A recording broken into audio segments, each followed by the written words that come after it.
that they are at the moment, the BJP is willing to tactically cede ground everywhere. Yeah. Even also, in Western Uttar Pradesh, to a party like the RLD, to the JDS, where they think that they can make inroads in old Mysore. And also, Rahul, they called the JDS, they called Kumaraswamy corrupt and a dynast. I mean, it was very clear, we will never touch the JDS. You'll recall they called Mukul Sangma all kinds of things. Till the day the numbers came out, then they changed their mind. So the level of flexibility is very great. You know, Sanjay Kumar, because this was one of the states where there was a potential double-digit loss for the BJP. So also look at the irony. The party that is supposed to have the ideology shows political dexterity. The party with no ideology, so to speak, in terms of certain core philosophical issues, is very rigid when it comes to tactical alliances. Sanjay Kumar. I think the problem with the Congress is that it is slow in taking initiative. I would say even lazy in taking initiative. And if you look at the BJP on the other hand, even if they realize that they are going very strong in 2024, but they don't want to leave any chance. And my own sense is that if you talk to any BJP leader, they are pretty sure that they are winning 2024. But why they are entering into all these alliances despite ideological differences, despite having, given strong statement against the leader of those parties, is that they want to big win. They don't only want to big 2024. Let's take that just a minute. I'll come to you, Rashid, a moment. Mohan Kumaramangalam, national spokesperson of the Congress, Ajay Alok of the BJP. To both of you, first to you, Mohan Kumaramangalam.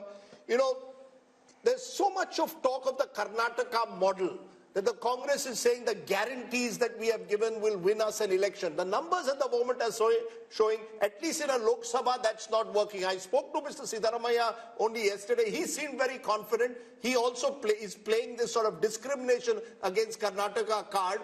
But at the end of the day, our numbers are showing the BJP virtually repeating its performance of 2019, which would be hugely significant. If your numbers do bear out, Rajdeep, it would be hugely significant, no doubt. But I think your survey was conducted between December, May to January end, if I'm not wrong, which is at the height of the Ram Mandir propaganda craze that happened. And everything online, everything on TV, everything you turned on any channel was about the Ram Mandir.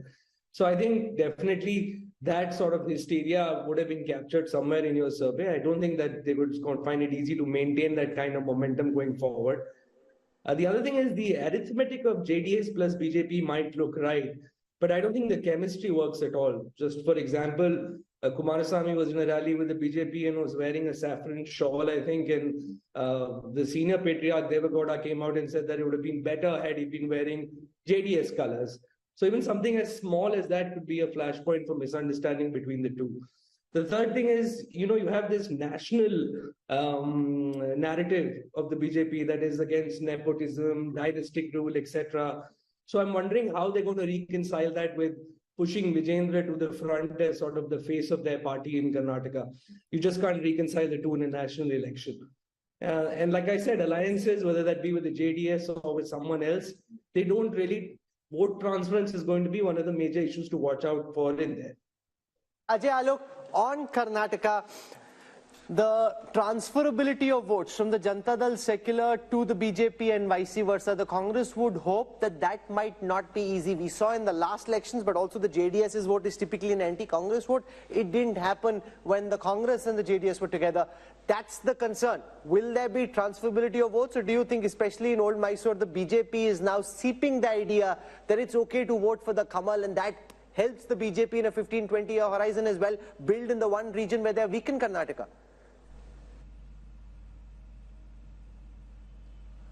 See, one thing they are conveniently forgetting, that Congress snatched almost 6 to 7% of JDS votes in the last Vidhan Sabha election, but they were not able to snatch our votes.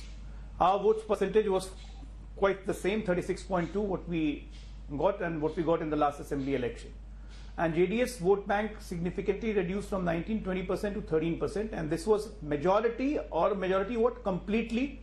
It was minority vote which shifted to the Congress. Now there is a feeling of angst and there is a feeling of appeasement everywhere in Karnataka, and how the Karnataka government is performing since they have formed the government. So there is a natural chemistry and a bonhomie between JDS and the BJP, and BJP and JDS combined together We are crossing 50% mark very easily. Sir, with due regard, and with the dynamism and with the Ajay momentum of the election going on. Sir, with due regard, when you say natural chemistry, 7 months ago you were name calling each other. I mean, you were calling him a dynast. You were saying their family is corrupt, the Gowda family is corrupt. This was, all your top leaders were going to Karnataka and saying this. So, is it that you've decided, chunav ke liye kuch bhi, forget the past, we have to win 2024? See, chunav ke liye kuch bhi nahi. We are a political party and we have to look at the situation at the ground. And of course, when we were not with JDS, why we shouldn't highlight their problem and what their corruption issue was. The Congress will also do the same. Now, since they are with us, we have to look at the ground reality of what kind of appeasement politics is being followed in Karnataka. And that are they now not corrupt? My direct question to you is, JDS not corrupt now? Is JDS now no longer dynastical?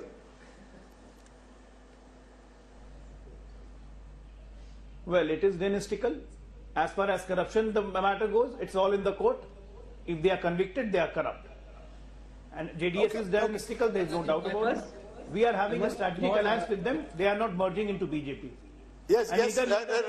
Rashid Kidwai, you wanted to make a point. I think, Rajdeep, if Yashwant Deshmukh's figure come true in Karnataka, this would really reflect mood of the nation. Here is a government which is a proven track record, performing well. The Congress party is there on the ground. It's not a lazy party, at least in Karnataka. And in spite of that, if they lose badly, that will tell you a mood of the nation, a pro-Modi wave. Second thing is, it will also create a huge political upheaval. You remember, there was a lot of rivalry going on between Siddaramaiah, Chief Minister, and DK Shivakumar. And this will, become a big issue. So are you saying the possibility of that government either falling as it did after 2019, or are you saying there could be a change in Chief Minister if these numbers hold? All kind of possibilities are there. If this happens, then I don't see future for Siddaramaiah government there. Okay. From Karnataka, let's come to Telangana. I'm just trying to keep it moving so we're able to give enough time, because otherwise we have very irate viewers in a particular state that this is how important our state is and you didn't give us enough time. So let's just try and keep it moving. Let's come to Telangana. We look at the vote share numbers for Telangana first and then the seat share numbers. So in Telangana, the BJP thinks they will be able to gain ground. They had 4 seats the last time. So when we look at the seat share for the BJP in Telangana, our poll is predicting 21%, just marginally up, 1% up from the last time. The big jump here is for the Congress, which was at 30% last time, this time at 41%, whereas the BRS and the other parties, which includes OVC, coming down to 38 from 50% the last time. So the big change really is the bump in the fortunes of the Congress and the decline in the fortunes of the BRS. How does this translate into seats? The only sliver of hope that we're seeing of all the numbers that we've put out so far in the Mood of the Nation opinion poll are actually coming from the 17 seats of Telangana, where the Congress's tally is expected to go up from 3 potentially to 10. That's up 7 from the last time. The BJP was at 4, could come down to 3. That's down 1. The BRS was at 9, could come down to 3. That's down 6. The AIMM stays where it was the last time. So OVC wins his seat. 3 to 10. Now, from what I know, Amit Shah and the BJP big guns will be figuring out some way कि इनको ये 10 नहीं देनी है, इनको कुछ नहीं देना है भाई. Rahul, the fact is honeymoons do exist. I know that we are in a world where even live-in relationships are now looked at with a question mark, but a honeymoon is still fine. In the poll, the honeymoon is on. Whether it will be on in May or not, we don't know. This is the one state where at the moment, Yashwant's poll seems to suggest that the honeymoon is on. They just won an election, 2 months ago? And therefore, there isn't even enough time for any anti-incumbency as of now to build. That's the sense I get, Yashwant. Am I right? Because in the contrast with Karnataka here seems clear, where the Congress is still very much the new party that has just toppled a 10-year-old government. I think Congress is reaping benefit of the popularity of Revanth Reddy. I think what is happening here is that in absence of any national leadership popularity or popular national leadership, Congress has to now look around for the popularity of their local leaders, and this is one state where definitely the popularity of Revanth Reddy is. So why is it working in Telangana but not Karnataka? It's not working simply because we have got 2 popular contenders, and Rashid bhai might be able to tell this, but I am dead sure that the Deputy Chief Minister of Karnataka would not like Congress to win in Karnataka in Lok Sabha election, because if Congress loses Karnataka in Lok Sabha election, that paves the way for him to become the Chief Minister. I think this is a bit unfair, because Mr. D.K. Shivkumar, and Rajdeep would correct me if I'm wrong, played a very big role even in Telangana, the amount of efforts he made there. So so far he's a disciplined soldier of the Congress.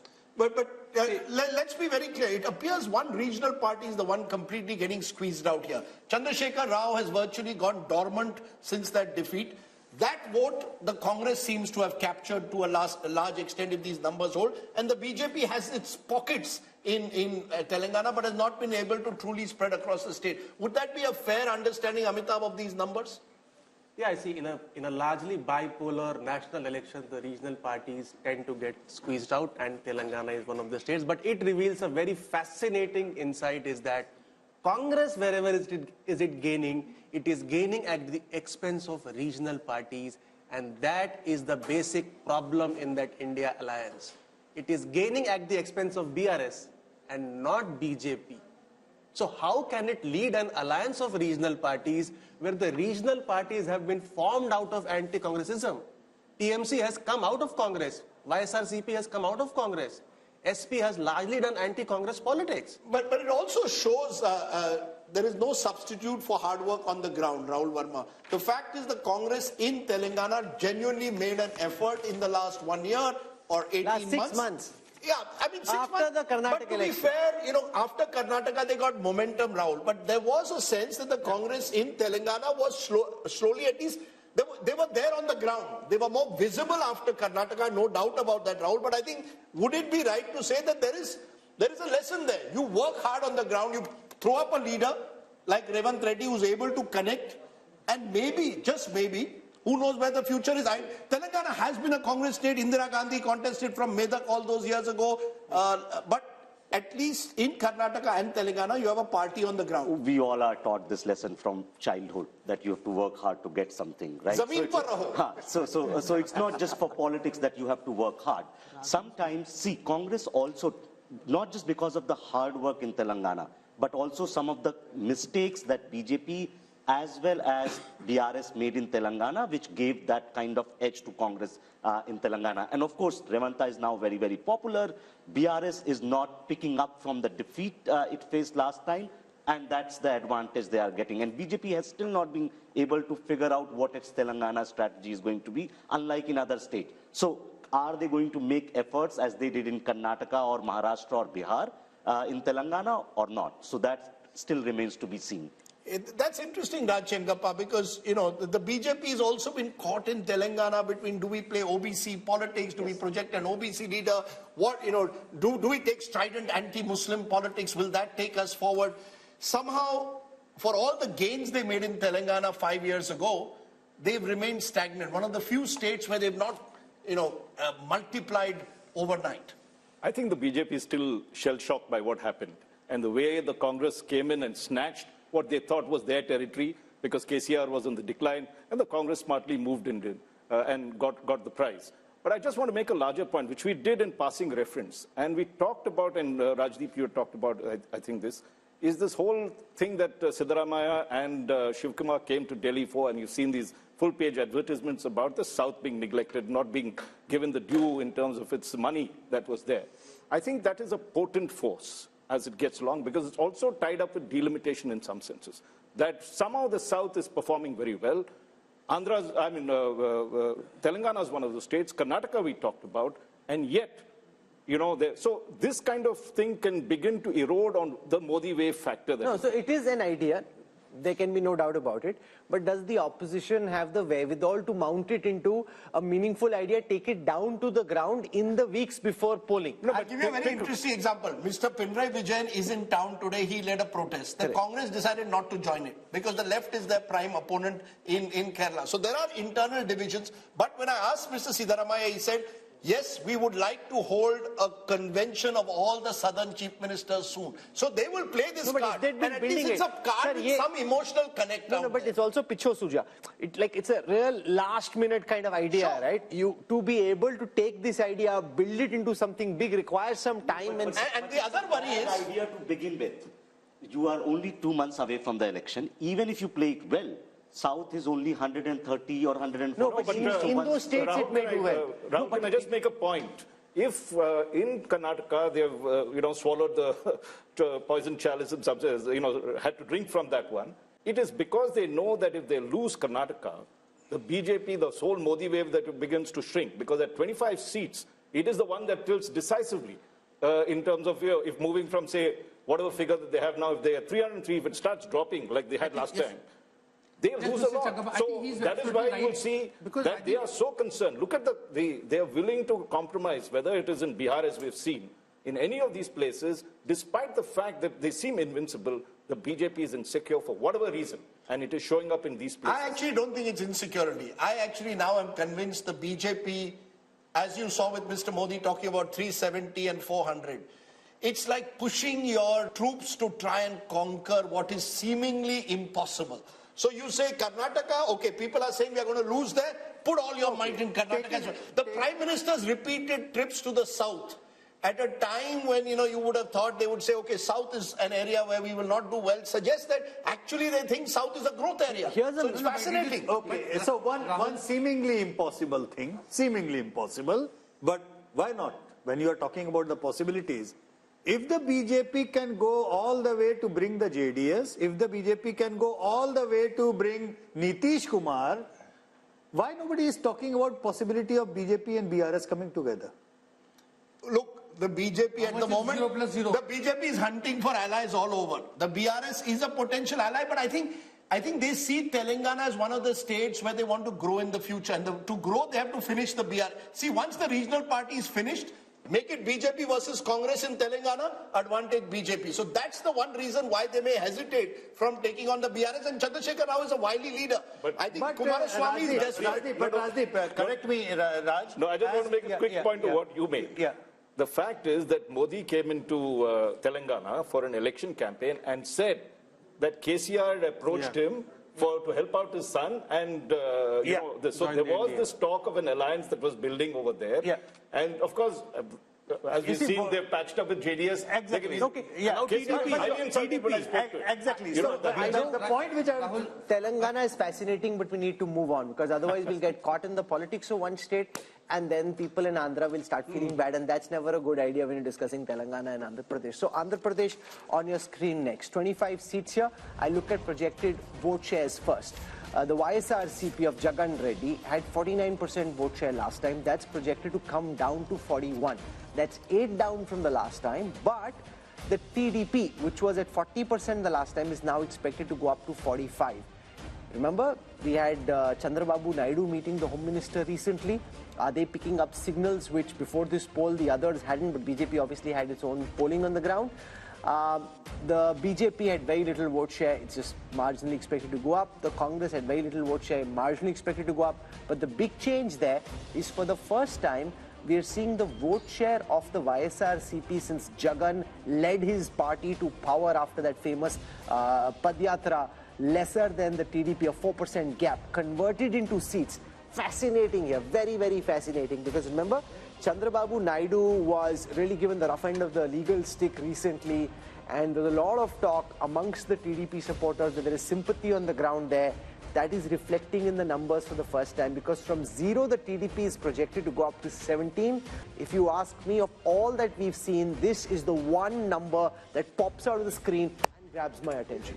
My sense is Mr. Amit Shah has got a sense of what Yashwant Deshmukh's poll was suggesting. Because why is it? Sanjay Kumar is surprised. He's ulta because you've got, before I can, because you see, Chandrababu Naidu was there. Clarification, Rajdeep. Yes. Is TDP only TDP or TDP plus Jan Sena, obviously. TDP plus Jan Sena. Is it Jan Sena also in TDP? But you see, the thing is that you've got a party whose leader, Chandrababu Naidu, has been knocking on the doors of the NDA for months now. And the NDA wasn't opening the door. Suddenly at the Ram consecration ceremony, you see Chandrababu Naidu there. Now Chandrababu Naidu's come back to Delhi, and apparently there are two views within the BJP. How far should you go to completely embrace him? But I think the BJP wants to be clear. They want to be with the winning side in Andhra Pradesh. And the Andhra side also wants to be with the BJP, because you need help from the center. So if these numbers are right, One of the alliances we could see in the next couple of weeks is TDP. No, but remember, Jagan is also meeting Amit Shah. So now we don't know. I'm just saying these numbers. These the numbers BJP has both the Andhra balls up in the air. They can decide where they want to go. No, the thing is that BJP cannot decide who forms the government in Andhra, because I think the real battle there remains Chandrababu versus Jagan Rahul. But with these numbers, the BJP will be tempted to go along with Yashwant Deshmukh. This is the most fascinating insight of all that we've seen so far. The Telugu Desam, where many people had started writing the obituary of Chandrababu, political obituary of Chandrababu Naidu and his party, pops out. Jagan Reddy, who so far is busy, and I'm sure he'll be watching this, so we should be just slightly mindful of what we say, busy projecting invincibility, is suddenly seeming on shaky ground. And how does this then impact potentially the assembly election, which will also be held at the same time? I think the problem what Jagan Mohan Reddy is facing, not that his own personal popularity has taken a hit. I think the problem is there is a huge number of non-performing MLAs and MPs. The anti-incumbency at the micro level. In your view, is the assembly mood also the same? Yeah, I mean that's what is happening right now. You're sure about that? Unless he changes, no, because you don't know for sure, because this is a Lok Sabha poll. Yeah, that's what I'm saying. But do you think it indicates assembly mood also? I'm getting the indication of that same as well. Unless he changes huge number of sitting MLAs, chops the tickets and gives fresh faces, he has a problem even in the assembly. What's gone wrong for him? You met him recently. What would have suddenly gone wrong? Because this was not the situation in the last MOTN. So it's obviously changed just in the last 6 months. Look, the fact is, Andhra polls have always been closely competitive. Even when Jagan lost in 2014, it was a very wafer-thin margin, especially in terms of votes. So both sides have strong vote bases of their own. If the Kapu vote, which comes in through a Jan Sena, gives you an accretion, it helps Chandrababu Naidu. My sense is I would not write off Jagan Mohan Reddy. He's done a lot of welfare schemes. He's banking on welfare schemes, the sort of Modi model taken into the Labharti model at the state level. But there is also a sense that many of his MLAs have been distant from the voters, have either been accused of local level corruption. He's changing 60 MLAs out of 150 that he won. So there's a clear sign that he also recognizes local anti-incumbents. So I have a theory. If it's as tight as this and the TDP is bouncing back, whichever side aligns with the BJP, potentially Amitabh Tiwari has the advantage in Andhra Pradesh. Would you agree? With one caveat before you go to Amitabh. Remember, there is a solid 8 to 9% minority vote that's Muslim, plus a large Christian vote out there. And in a way, many of Jagan's advisors have been telling him, let Chandrababu go with the BJP, it will allow you to consolidate that vote. So it's a gamble. Counter to that, I mean, there is another set of data which generally, I mean, I keep on mentioning, I mentioned you Punjab, Tamil Nadu and Kerala. I did not mention Andhra Pradesh in that. Even though Congress and BJP both are out of equation in Andhra Pradesh, but Pradhan Mantri Modi's personal popularity in Andhra Pradesh is way more than Rahul Gandhi's. So what I'm simply trying to say, even though BJP has no equity whatsoever over there, there are certainly emotions attached on the Congress, anti-Congress and the old fault lines that the political fault lines are. And one recent development is Jagan Mohan Reddy's sister going to Congress. Now, if from here onward, Congress gains by virtue of Karnataka and Telangana just even 2-3 points, that entire vote block is going to come from the Jagan Mohan Reddy because they share the same vote. So the Congress jump is only going to damage Jagan. See, BJP has a problem of plenty here, so it will choose whichever party is going to win more or a higher number of seats. However, as you mentioned, Andhra is one of the few states where simultaneous elections already take place. And generally what happens is that whatever is the result in the Vidhan Sabha election is reflected in the Lok Sabha election. Andhra 2014-19, Telangana 2014, Odisha 14-19 and Sikkim 14-19. So this could be reflective also of the YSRCP facing pressure or anti-incumbency even at the local level. I can tell you one thing very clearly. Chandrababu Naidu is going to be on India Today television very soon. The TDP already picking up these numbers. They are flying with them. This, frankly, Rahul Verma, is the first piece of good news they've had for a party. And I think this is where legal overreach always is double-edged. You think you're killing your enemy. It can potentially create sympathy and can help your opponents bounce back. Again, something you should know, right? Anyone who's in politics knows this. But then politicians also are humans. They have egos, they have anger, right? And they, in their overreach, try to do something which may backfire. So we don't know whether TDP's gain are actually coming because of that legal overreach. This might also be happening because Congress might be gaining certain votes, which is coming from Jagan's party. And no, but that's overhyped. From 1, if they're going to 3, that's only 2% up. You can say it's 2%, but the Jagan Reddy is losing 8% vote share. Only 2% the Congress has got extra from the last time. So remember, Jagan Reddy's graph at this moment is very clearly coming down. That's what this data represents. There's no running away from it. And Chandrababu Naidu would be doing a bit of a dance right now, Sanjay. But BJP's overtures towards Chandrababu Naidu also reflects, the BJP and Prime Minister Modi. He wants to get a foothold in southern India because, you see, if he's comparing himself with Jawaharlal Nehru, with Indira Gandhi, with Rajiv Gandhi, with this Congress Prime Ministers, you cannot be a Prime Minister of India and, 100 but it also sit out of his bounds. But it also shows flexibility again. Here is a leader who 5 years ago tried to lead the opposition charge against Prime Minister Modi, spoke angrily against the Prime Minister. Nitish did the same. And you're willing to embrace them all. So I think the Prime Minister is very clear that in politics there are no permanent friends or enemies, something that the Congress could learn. Think about it. Jagan Mohan Reddy comes from a Congress family. What stopped the Congress in all these years from making at least one solid overture to him to try and embrace? What do you do instead? You send his sister to contest against him, which clearly for him is a red rag. You've actually, according to which he said in the interview to us, you've divided my family. So any question of his family is already divided.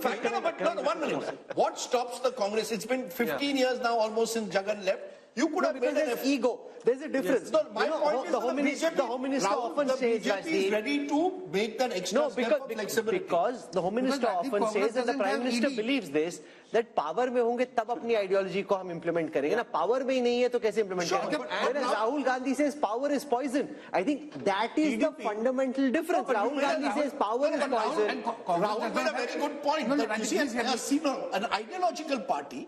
BJP claims to be an ideological party, but is a party of power.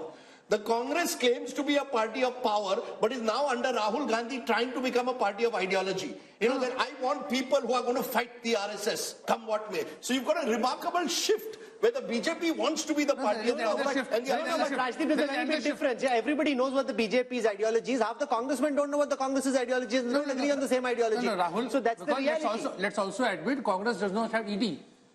Sorry? Can I Congress does not have ED. Sure, the ED is a factor which we will discuss, of course, but that's a separate factor. One point about TDP. See, yes. Even in 1999 and in 2014, TDP only came to power when it aligned with BJP. So TDP never That's the came point to I power was trying to on its own. So TDP has never won on its own. That's a very remarkable point, Rahul. Thanks for putting it, because in 1998 election, in the undivided Andhra Pradesh, BJP on its polled almost 20% votes, which forced TDP to join hands with BJP, and he swept again in 1999. So he made a very remarkable point. But can I make a distinction?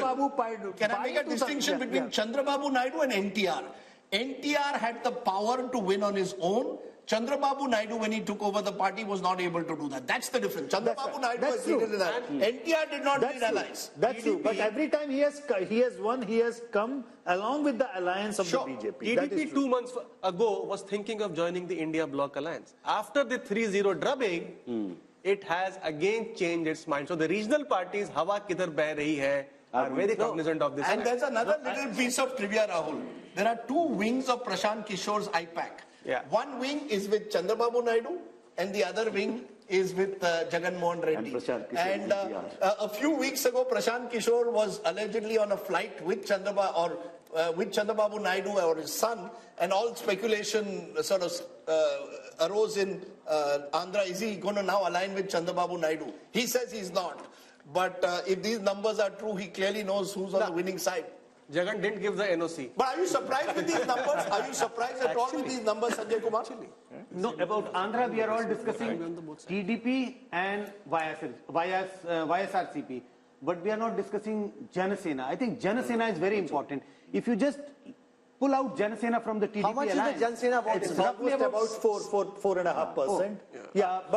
But if you pull out Janasena from the TDP, then Jagan Mohan Reddy is back in the game. That is so sure. And it is a situation like Bihar. Nitish Kumar at the center. There are two other players. like RJD and BJP on one side, whichever side Nitish Kumar goes, that party gets. But it's fascinating. It is a fascinating verdict. I want to go across now to Tamil Nadu. And Tamil Nadu is the one state where the UPA or the India alliance, at least at this moment on the surface, looks settled. The turbulence is on the NDA side because the AIDMK and the BJP are now separate just at this moment, and this game is changing so fast that I don't want to end up saying something which makes us look silly a few weeks down when people look back, because that's the way everything we're saying is just commentary at this moment. Things, of course, can change. So here is Tamil Nadu. I'll start with the vote share numbers first. So the NDA projected to be 15% vote share. The India Alliance from 53 to 47. This is largely the DMK and the Congress and some of their smaller allies. Now you've got the AIDMK in the others, which is now expected, the others together are expected to be 38%. Let's look at seats. Yes? In the others, actually AIADMK is also there. A lot many smaller groups are there who are not yet aligned. So we do not know which side will they be in. So a lot of this AIADMK on its own is hardly about 30% at this point of time. So 8% are the others, 30% is the AIDMK. Okay, here is the conversion into seats. Now again, the second state where there is some good news for the opposition alliance, because like in Telangana, this time of course is the India Alliance. They had 38 seats the last time, expected to go up to 39 this time. The BJP, while it may gain vote share, not expected to win seats in Tamil Nadu, and the AIDMK had just one seat. That too could come down to 0. So Tamil Nadu looking strong. Does the DMK stay fully with the Congress, or could there be a twist in the tail there also? I think, Rahul, I'll be very surprised given the statements that Stalin has made at the moment that he will also switch sides. There's the ED factor that our friend Rashid Kidwai mentioned. Yes, there are a number of DMK ministers under the ED scanner. But I find it difficult to believe that it will happen before the election. What happens post-elections, we don't know. If the Congress completely collapses, many of these allies of the Congress today could go in different directions. But I think there's a general sense, and the poll may well bear it out, Yashwant, that this is the one state where the Prime Minister's popularity is much less than it is nationally, even though he's made the effort repeatedly to go to Tamil Nadu, to identify himself with Tamil culture, the Singal, when the new parliament was inaugurated. So the BJP, as always, continues to see Tamil Nadu as this sort of bridge too far, which they want to one day conquer. But no, look at the effort he makes with the Kashi Tamil Sangam. Yeah, but my sense is the AIDMK's collapse over the years has only consolidated the DMK and has put the BJP in a difficult position. Do we try and occupy the opposition space, or do we tie up with the DMK? Either ways, the vote share increase is not going to result in the seat conversion. So is there a vote share increase substantially? Yeah, it's a vote share increase substantially. It could be further because, as I said, many of those smaller splinter parties might still go this way, that way, or the ND way. We do not know. No, is the BJP gaining or is the AIDMK gaining this plus 3%? It's the BJP gaining. AIADMK is going down and down and down all the way. And by the way, AIADMK is counted in others in this calculation. It's not counted in the NDA vote share for that. No, but so you're saying a 15%, just a minute, you're saying a 15% vote share is principally a BJP vote share? BJP and the other perceived alliance partners of the BJP. And that's not a very big number. I tell you why. In 2014, BJP actually contested with his alliance all alone, not being part of AIADMK or DMK, and they polled 18%, which is a decent enough number. But that vote share, just like Kerala, as I mentioned, BJP almost touches approximately 20% in Kerala. In Lok Sabha. But 0 seats. It doesn't really matter. 3 states where Prime Minister Modi has actually bent over backwards, I would say, in order to accommodate the political sentiment, Tamil Nadu, Kerala and Punjab.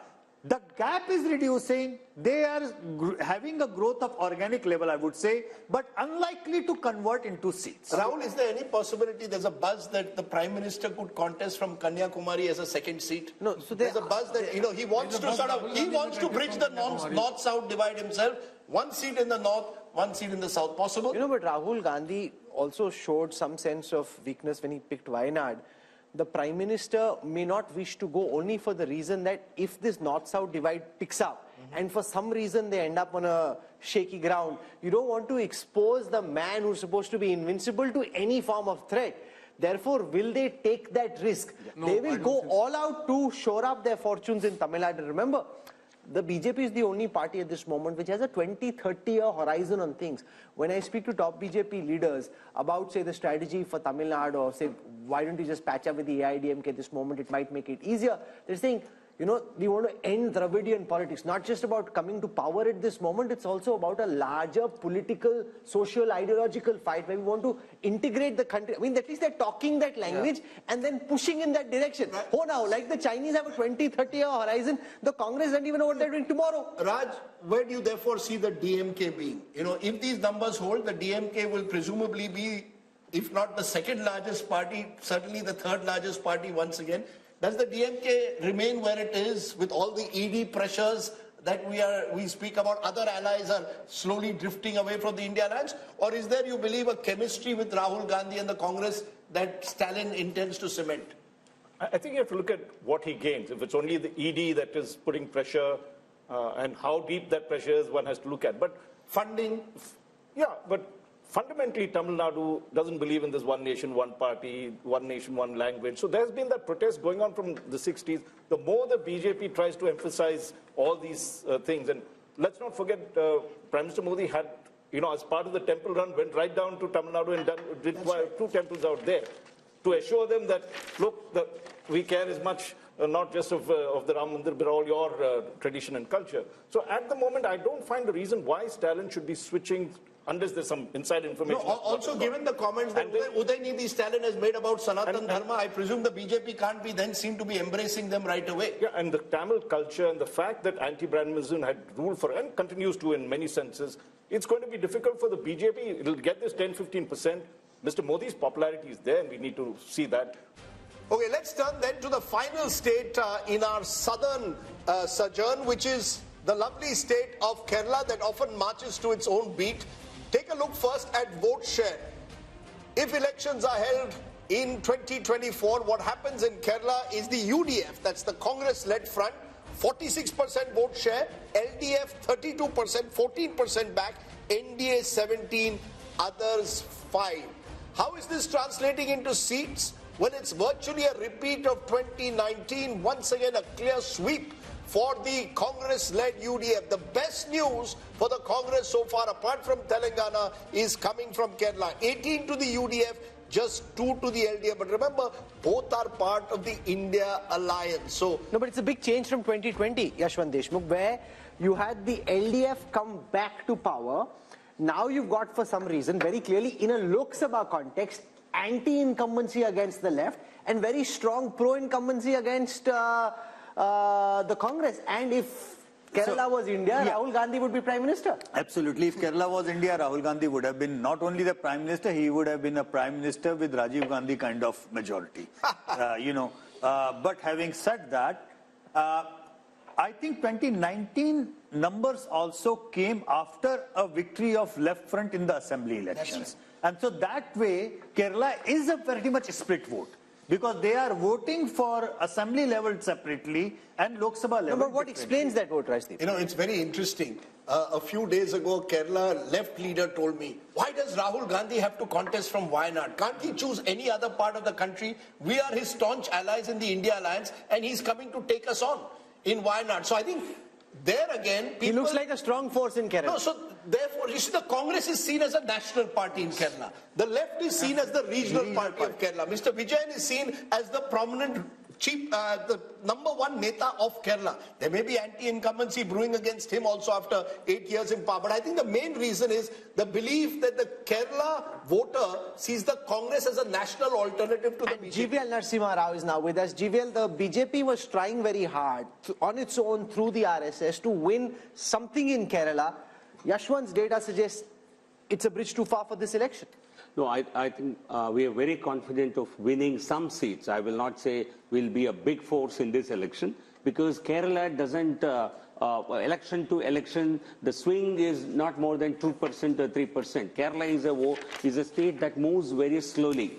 But certainly in this election, we are confident of winning. And what about Andhra Pradesh, where the Home Minister and Naddaji met both with Chandrababu Naidu, also meeting with Jagan Reddy? What's cooking there? I think these are political meetings that happen during election time. But certainly, no, I think you won't, until anything is final, I think you will not know. So you're flirting with both parties, essentially? No, we have got support from both the parties as far as parliamentary strength is concerned. But as far as elections are concerned... But Naidu betrayed you. Would you take him back? I think these are decisions that party will take at the highest level. You come from the state, it's your patch. No, but these are political calls. That makes it even more difficult for him to commit, because it's his own patch. Rahul and Rajdeep, you see, there are no emotional decisions here. Political decisions are always based on wisdom, political wisdom and political sagacity. Because you accused me, you made some comment against me, or you called me names in a rally, therefore I will not tie up with you. That's college level politics. Can I just take it around this table though to ask that, since we spoke of college level politics and Kerala's strong student movement, how many people on this table believe that Rahul Gandhi made the right decision by choosing Wayanad, or was it escapism? Did Rahul Gandhi escape from the reality of trying to rebuild and revive his party in UP by going to Kerala? Is that a mistake? Or is this a pragmatic decision to stay on in the Lok Sabha? Who wants to go? I think it was a pragmatic decision, and Rahul is very comfortable. If you see his, even Bharat Jodo Yatra in Kerala, whatever he was doing, talking, indulging in all kind of activities and all, he was very comfortable. He was what he is. So but you can't win India by becoming the Prime Minister of Kerala to take off from what was just said. That you've got to, instead of investing in rebuilding the party in the north, you're building your base in Wayanad, where your principal opponent is your India ally, the left. I think yes, but these are not easy decisions. It's like, Prime Minister Narendra Modi contesting from Tamil Nadu. I don't think so. I don't think Prime Minister Modi believes, or his party believes, in any kind of bravado. No, but Rahul could have taken Telangana, he could have taken Karnataka. Why take Kerala, the one state where your ally is from your India alliance? Well, that would be a choice if you can. Is this KC Venugopal telling him take a safe seat? Wayanad, large minority population, and that also is seen as a factor. You're choosing a seat with a large minority population. It gives the BJP, and they did it in 2019, that you only want to contest a seat with a large minority population. What are you saying? Are you saying minorities are not? They're also as much as Indian. They're not Bangladeshis. Sure, but it gives the BJP an opportunity to play on the seeming weakness of the Congress. That the Congress is only relying now on the minority vote. No. Given a chance, I think the BJP would want to be very comfortable with minorities, simply because they are also, bona fide voters governed by rule of law, constitution. Okay. Rahul Verma, you agree that Rahul Gandhi did the right thing by picking Wayanad? Depends on what the right thing means, right? Like if the right thing is just about getting a Lok Sabha seat, perhaps yes. If he thinks he can revive or make the party very, very strong in South, that's also right. As Rashid is saying that in southern India, and even this poll is saying that Congress is actually gaining in South. Not in South, only in Kerala. Where in the South? In Karnataka, BJP is doing well. In Andhra Pradesh, the TDP and the YSRCP. In Telangana, Congress is doing well in alliance with DMK. In Tamil Nadu, they would do well. So in that sense, it's not a bad decision. I think, should he look towards South as well as build the party in North? That's what a leader is supposed to do.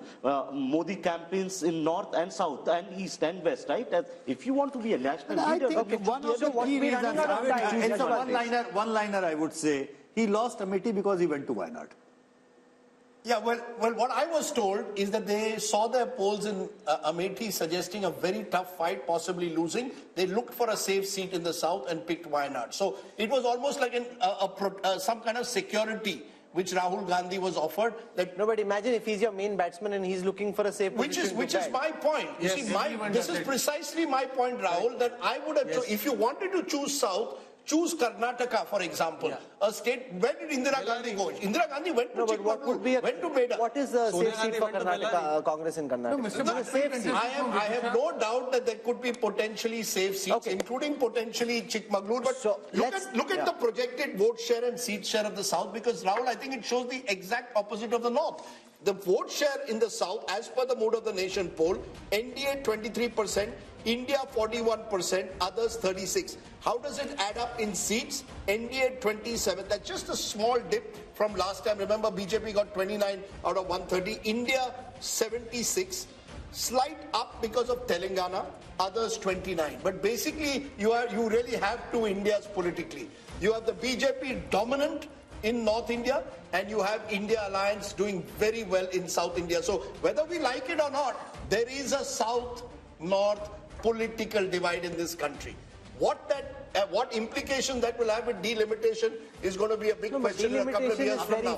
Couple of years from now. At this moment, we are focusing on what is the mood of the nation. Welcome back. You're with us on the India Today Mood of the Nation opinion poll. The results of this poll are already buzzing and trending in every state, from Andhra Pradesh to Telangana to Uttar Pradesh. Wherever we are going, a mini tsunami on social media, lots of posts being viral, exchanged. So that's good buzz to have. We now want to come to Rajdeep's home state of Maharashtra. He's already itching, getting out of his chair, all set to get you what should be quite shocking. No matter what you're thinking is happening, I think you'll be shocked by what Rajdeep's about to show you. Rajdeep. We've gone to the north, we've gone to the south. But the best part of the country is when you're a West Indian. So I'm going to go as a West Indian, I've got to go to Maharashtra. And whoever thought Maharashtra would be one of the states which would see so much of chaos and instability in the last 5 years? We've had 3 chief ministers and plenty more in that state. What is the mood of the nation showing for Maharashtra, state that will have both Lok Sabha and later in the year Vidhan Sabha? NDA 40%. NDA 40%. So that's the BJP and the Shiv Sena into bracket Shinde. India 45%, which is 5% higher. 40 plays 45%, others 15. And 45 is NCP, Uddhav Sena, as well as the Congress party. So 5% edge in Maharashtra to the Maharashtra Vikas Aghadi. The opposition, the best news coming for the opposition after Kerala and Telangana is here in Maharashtra. This could be another big surprise, therefore. How is it projected into seats? What is Yashwant Deshmukh C voter poll saying for Maharashtra? 26 out of 48 for the India Alliance. 26 out of 48. A huge jump because the NDA, which won 42 out of 48 last time, is down to 22. So if there's one state where the NDA is taking a big hit as per this poll compared to 2019, it's Maharashtra. And that perhaps explains all that's been happening in that state.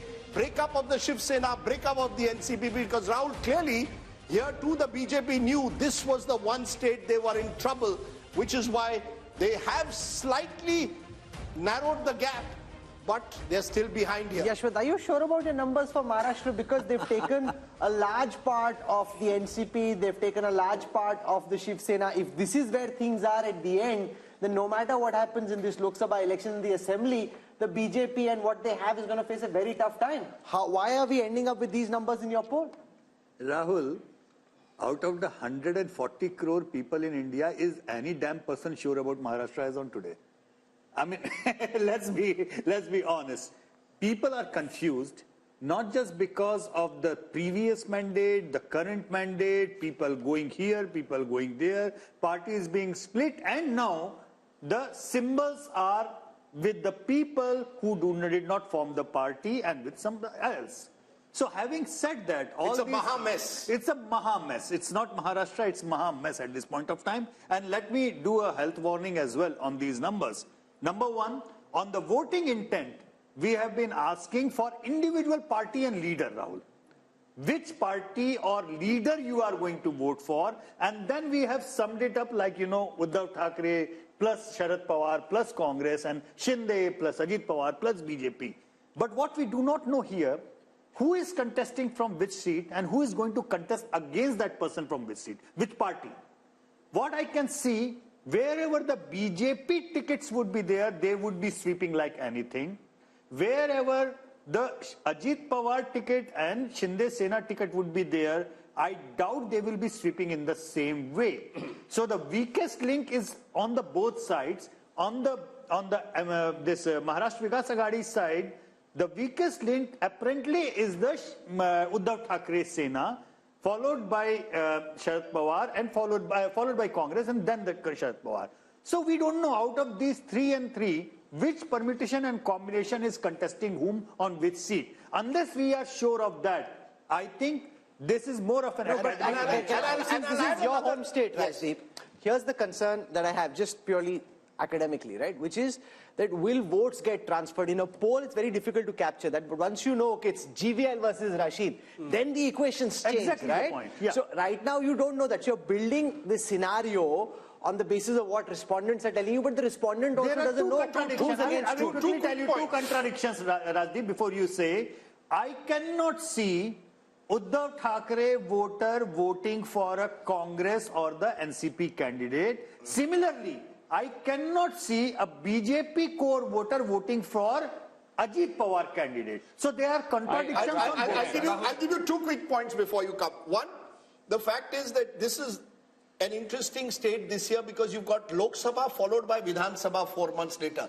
And speaking to a number of Maharashtra politicians, they believe the stakes for themselves are much higher in the Vidhan Sabha. So you'll find a number of the Vidhan Sabhas which will be very competitive, seat by seat, and a lot of what Yashwant says will play out there. In the Lok Sabha, Rahul, even though the BJP appears prima facie down compared to 2019, I think, and Yashwant is right, the BJP will do well in its pockets of influence. They have strong pockets, especially in urban Maharashtra. The problem for the BJP is there is a general sense that you have struck opportunistic alliances and you have broken two parties which you were dead against. But GVL, when I was speaking to top BJP leaders, their numbers were 40 plus. They think it's 40 plus. But a 5% lead for the India alliance, after all the todphod you've done, if this is where it is 22 versus 26, then it's obviously not the way you're calculating. No, I certainly don't see the numbers the way the poll is predicted, Yashwant's poll. Primarily because this is an election that Prime Minister Modi will be driving. People are voting for PM Modi. They are not voting for individual constituents. This is an election where you will see a massive swing. So anybody voting, anybody contesting, the premise of the poll, the premise which is also the reality of Maharashtra politics, which gets reflected in this poll, is that BJP at this moment is not a pan-Maharashtra party. Modi might be a pan-Maharashtra phenomenon. BJP per se is not a pan-Maharashtra political party. Even in states, Haryana, was Haryana a BJP state until 2014? Okay. Did BJP ever win a couple of seats in Haryana? No. But once Modi is on the scene, Prime Minister Modi ji, he is one who will drive the entire vote. It's happening Please give me the popularity ratings, because that will give me an indication. Can I just explain? If you have those numbers. No, look, last time the BJP contested 25 seats, the Shiv Sena 23. And the BJP and Shiv Sena did extremely well, winning 42. Now what's going to happen is the BJP is going to put pressure on both the Shinde Sena and the NCP Ajit Pawar group to contest less. And the BJP will look to contest at least 30 and divide it. The Ajit Pawar's party is happy not to contest Lok Sabha. Their energies are on Vidhan Sabha. Similarly with Shinde Sena. So that might actually mean the BJP could contest more in the Lok Sabha. I think the worry is that there is genuine anger against the way governments have been broken, fallen on all sides, towards all politicians. So I think you will find Vidhan Sabha becoming a real battleground. Lok Sabha, the Modi factor does play out. Sharad Pawar clearly is weaker in a Lok Sabha election at the moment. He may not even be able to sort of, campaign as aggressively there as he would in a Vidhan Sabha, but he will hope for some sympathy. Uddhav Thackeray is hoping for sympathy, which may come in a Vidhan Sabha, may not come in a Lok Sabha. So Rahul, you could see Maharashtra in the space of 5 months having two very different verdicts. But, Madhu Yaksha Gaur, this is your good news. If there is one state where you need to perhaps invest more attention in the next few months is Maharashtra. And the feeling is typically the Congress is not seizing the opportunity. You're missing the opportunity to miss an opportunity. Many of your leaders are leaving, joining Ajit Pawar's faction. Milind Deora left to join Shinde Sena. Today, Baba Siddiqui, your MLA, former MLA from Mumbai, has left, is likely to join Ajit Pawar. So you're not holding on. You're the Kamzor Kadi. Hopefully, your predictions may hold on to the leaders we're planning to leave, Rajdeep. But having said that, this has been expecting in Maharashtra, Rajdeep. I think various projections and studies we've done. And we've been very hopeful on Maharashtra because of this todphod, what Rahul says. It's not helping with the people's mood. Secondly, I give this credit to Prakash Ambedkar also joining INDA group can help also the Maharashtra Vikas Agdi to win more seats. Rahul, how do you explain these numbers? The fact that you've got what seems on paper a strong alliance now with Ajit Pawar there, Shinde there, the other parties seem weakened, but they still have a 5% lead in this poll. So, with lots of caveats, because no one knows what's going to happen in Maharashtra, but if our thesis is right that people in Maharashtra are unhappy with the way parties have broken alliances, then the expectation would be that the turnout is going to get depressed, which means it depends who has the more cadre on the ground. So it doesn't matter where Ajit Pawar has gone or Uddhav Thackeray has gone. Who has which of these groups actually got the cadre on the ground? In a depressed turnout scenario, cadres on the ground will make sure that your core voters turn out, and that group will have advantage. Your sense, Amitabh? See, actually, it's a khichdi. So nobody knows which party has the vote, but Shiv Sena and NCP have the symbol. Symbol plays a very important role in elections. That's number one. As you said, BJP will now bargain for a higher number of seats. So it will be able to win more and also transfer its votes to the SHS and the NCP candidates. Now it depends upon how much they have. However, the bad news for the India Alliance is that Congress becomes the #1 party of this India bloc, because it is the largest party today in the Vidhan Sabha, and it will demand for the highest number of seats. And here is where the India bloc does not have a track record of elections, because they have not fought together, and the seamless transfer of votes will be between candidates is unlikely to happen. But if they had any political smarts, the Congress and the India Alliance, Rachingappa, should now be doubling down where they see opportunity. Maharashtra, instead of frittering precious ammunition on states which are fallow ground, they should focus on where the land looks politically fertile for them. The problem is that's not how they're thinking. BJP is going state by state, seat by seat, candidate by candidate, plucking, and the Congress is trying to do some kind of an ideological revolution. At least Rahul Gandhi is attempting some kind of an ideological revolution here. But I think the reverse is also true. The way the BJP and Mr. Modi is obviously party to these decisions has been picking up and splitting parties and everything else, and Rajdeep talked about it, doesn't do their image any good.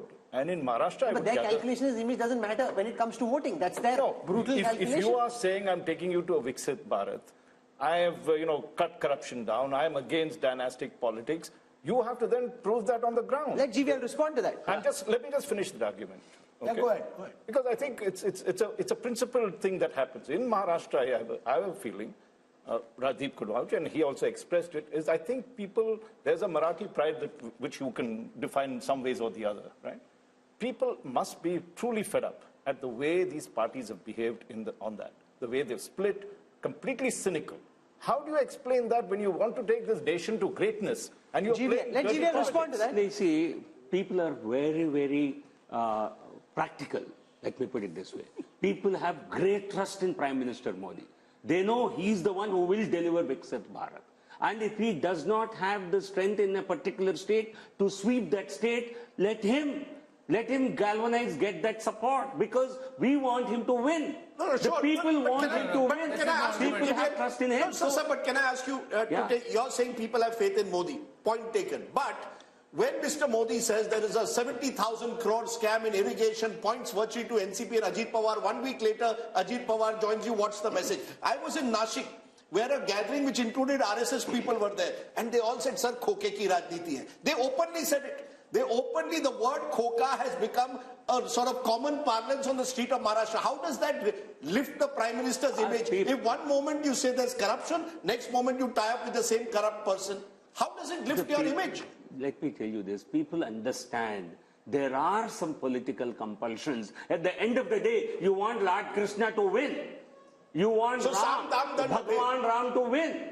There are some adjustments they will have to make in the interest of larger national good. Sure, but have you gone too far? The point is, no, I'm telling you, this is the Hindu psyche. This No, is but the you know, voter but this is psyche. an important We point that want him GVL to win. Narasimha Rao makes. Because when I was interviewing Dr. Jaishankar, and I've seen now several people say this, they talk about Bhagwan Ram, they talk about Hanuman, they talk about the Ramayana and the Mahabharata, and they talk about tactical compromises on the battlefield, which leads to the war being won. So this is something that we're seeing now quite a lot of, which is what he's talking about. No. But then, Rahul, in with the due interest regard, of larger dharma. sorry for speaking out because it's my home state, I feel strongly.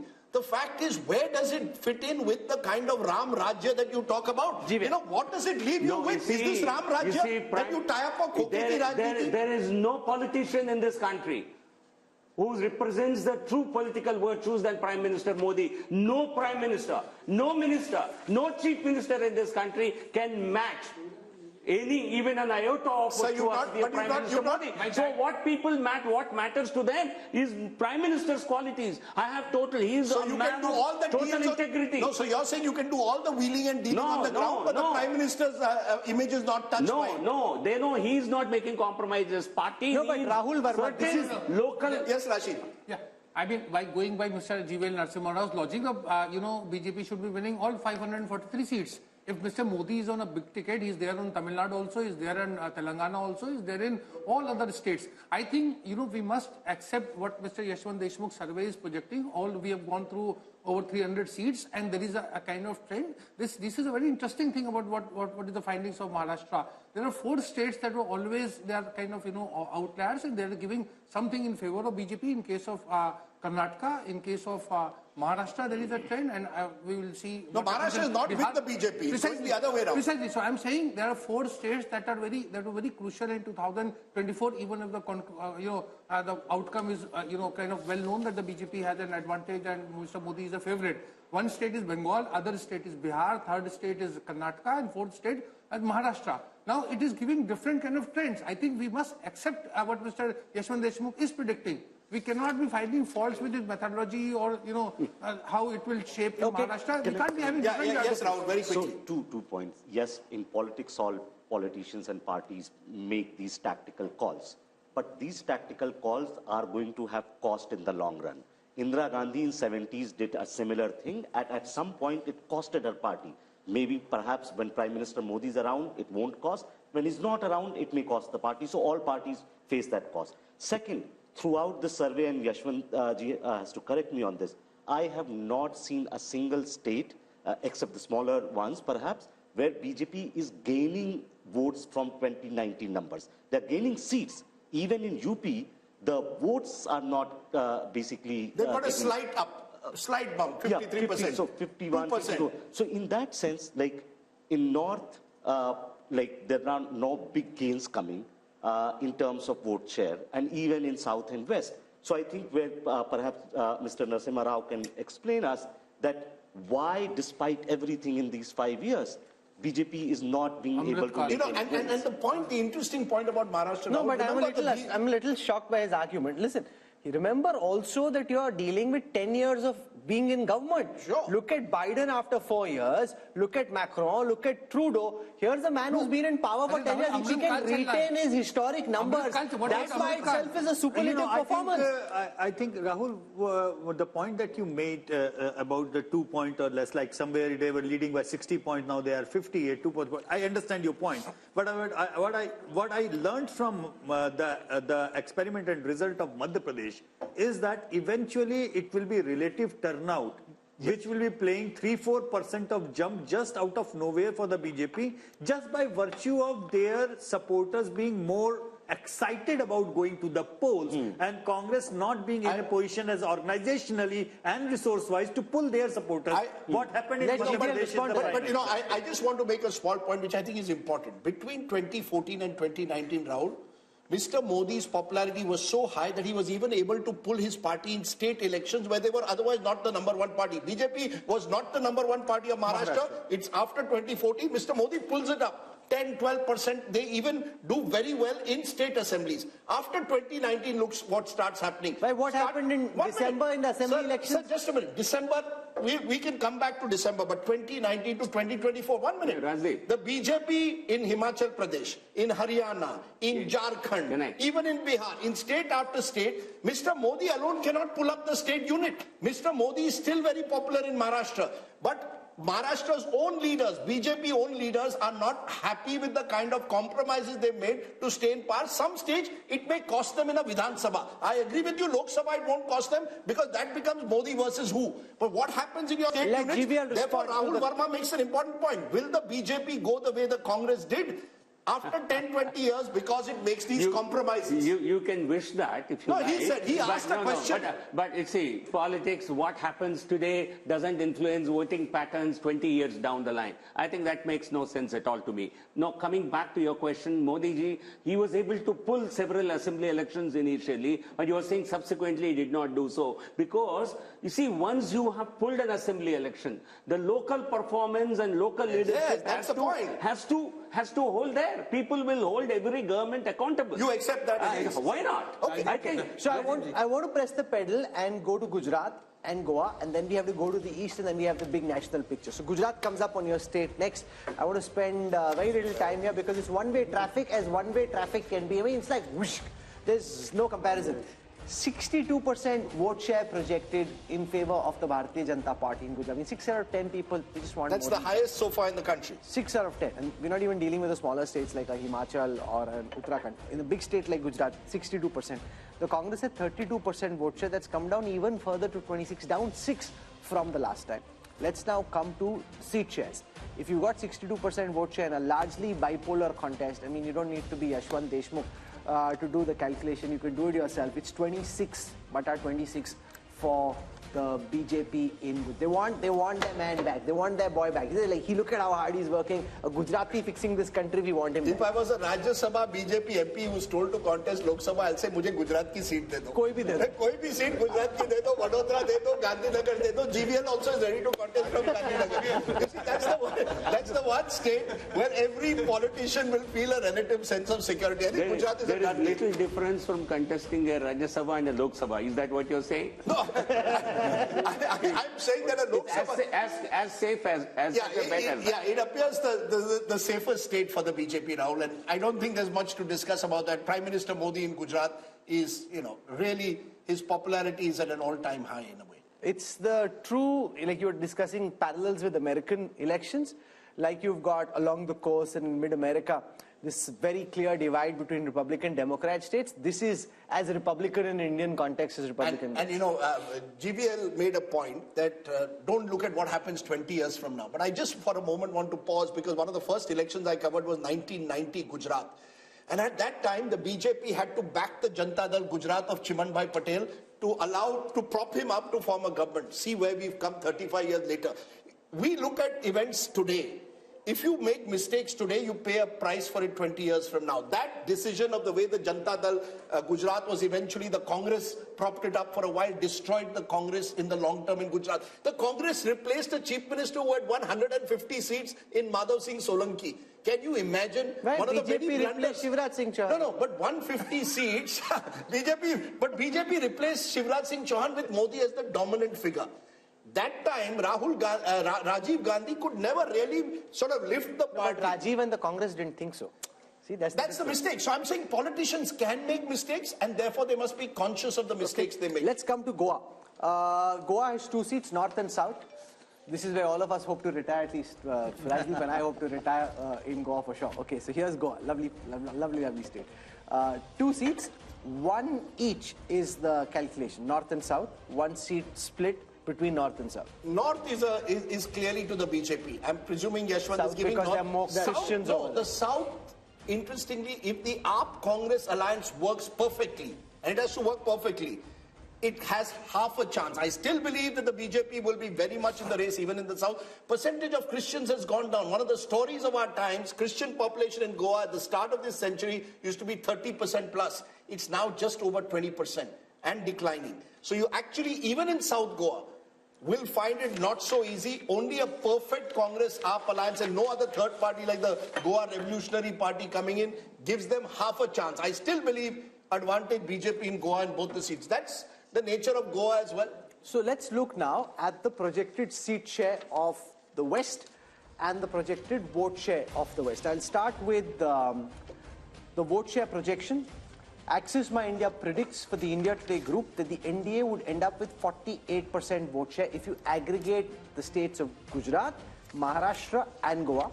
The India Alliance at 38, a 10% gap here for the NDA. Converted into seats, the NDA is at 51, the India Alliance at 27, and why it seems that this is not as one way as the North is because Maharashtra is sticking out as the one state where the BJP's dominance is not quite what the BJP top leadership would like to believe. But look at the story, Rahul, the northwest monsoon. 154 in the north, 51 in the west. You're almost home and dry. Between the two, you're slightly below where you were in 2019. There you won 230 plus. You're slightly below because of Maharashtra in particular, but you're still almost there. 400 par kaise hoga? We haven't come to the east. We haven't come to the east. We haven't shown the big picture there. So that's just, we're halfway through this show. So we'll slip into a break. When we come back, we'll show you what's happening in the east of India. And then there is the big national picture. Stay with us.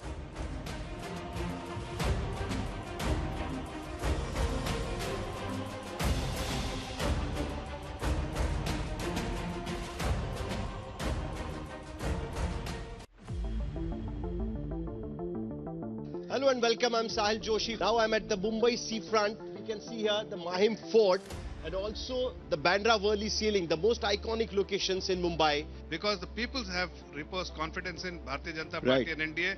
And Eknath Ji Shinde has done what the people wanted. People wanted Shiv Sena and BJP together as we have been together for 25 years. It is only the MLAs who have defected. It is not the people who have defected. How is Ajit Pawar like-minded party with the BJP? The way it worked in line with the expectation of the people, and that's why we are confident of our victory. If you are so confident about 370 votes and 400 for NDA, why do you want all other alliances with you? Why do you want all small parties with you? वो washing machine से धुल गए, ये कमल detergent में सब धुल जाते हैं. We are shifting our focus to Gujarat. Confidence in the people's mandate is very, very certain. The youngsters have come in and they have taken the major positions in Gujarat. I feel things will be very different. In Gujarat, if you ask any Congress leader, but they're all demotivated in Gujarat purely because they know they are going to lose. Election of 2024 will be an election of Modi versus Mudda. Our phones are buzzing, multiple politicians, their well-wisher supporters across states calling, wanting to know something on the site. There's no sideshow happening.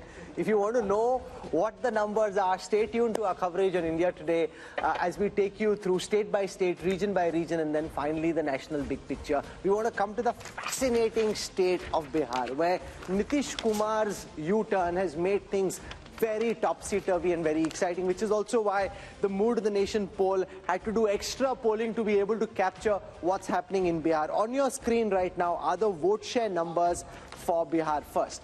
53% is what they had in the last Lok Sabha elections. They're projected to be at 52, but there is, on the surface, it seems not much has changed, but so much has changed internally because the JDU, which was earlier with the India Alliance, has now jumped over, which is what kind of keeps the BJP-led India Alliance where it was. The India Alliance was at 31%. That's expected to go up to 38%. Let's see how this converts into seats. For the first time now, on your screen, the Bihar projections on the 40 seats of Bihar. Yashwant Deshmukh and his team at C-Vota are predicting that the NDA could end up at 32. Remember, apart from Kishanganj, they had 39 out of 40 seats the last time. They're expected to come down 7 this time around. The India Alliance, which had only 1, expected to go up to 8. So just imagine, Rajdeep, if Janata Dal United was actually here, BJP was staring at bigger losses in the orange column, and the India Alliance is looking at bigger gains, which is what explains that somersault. You know, the fascinating aspect is that when you went to Uttar Pradesh, the BJP is holding its own. The moment you've gone into neighboring Bihar, even though the BJP has now struck an alliance with Nitish Kumar, gone back to its own party, it's down compared to 2019. In fact, if you look at the BJP overall, except for Uttar Pradesh, none of the major states are seeing a major jump for the BJP. In Bihar, so that's what makes Bihar very interesting. No, but because this happened so close to your poll, does your polling account for the full impact of Nitish coming back to the BJP? Not really. I mean, because we had to do a snap poll and see what kind of impact it was.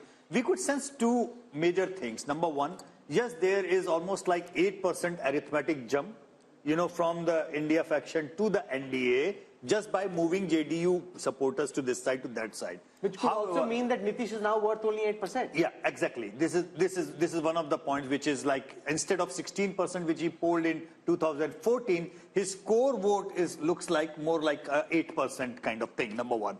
Number two, we still don't know who is contesting how many seats, you know, and please remember, even Paswan's party is split into two.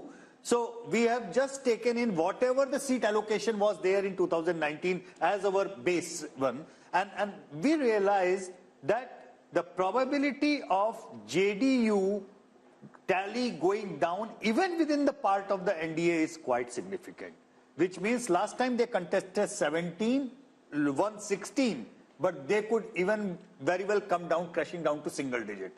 So what this means is that in the overall, yes, JDU did a wise thing probably to come back and, you know, safeguard their own thing.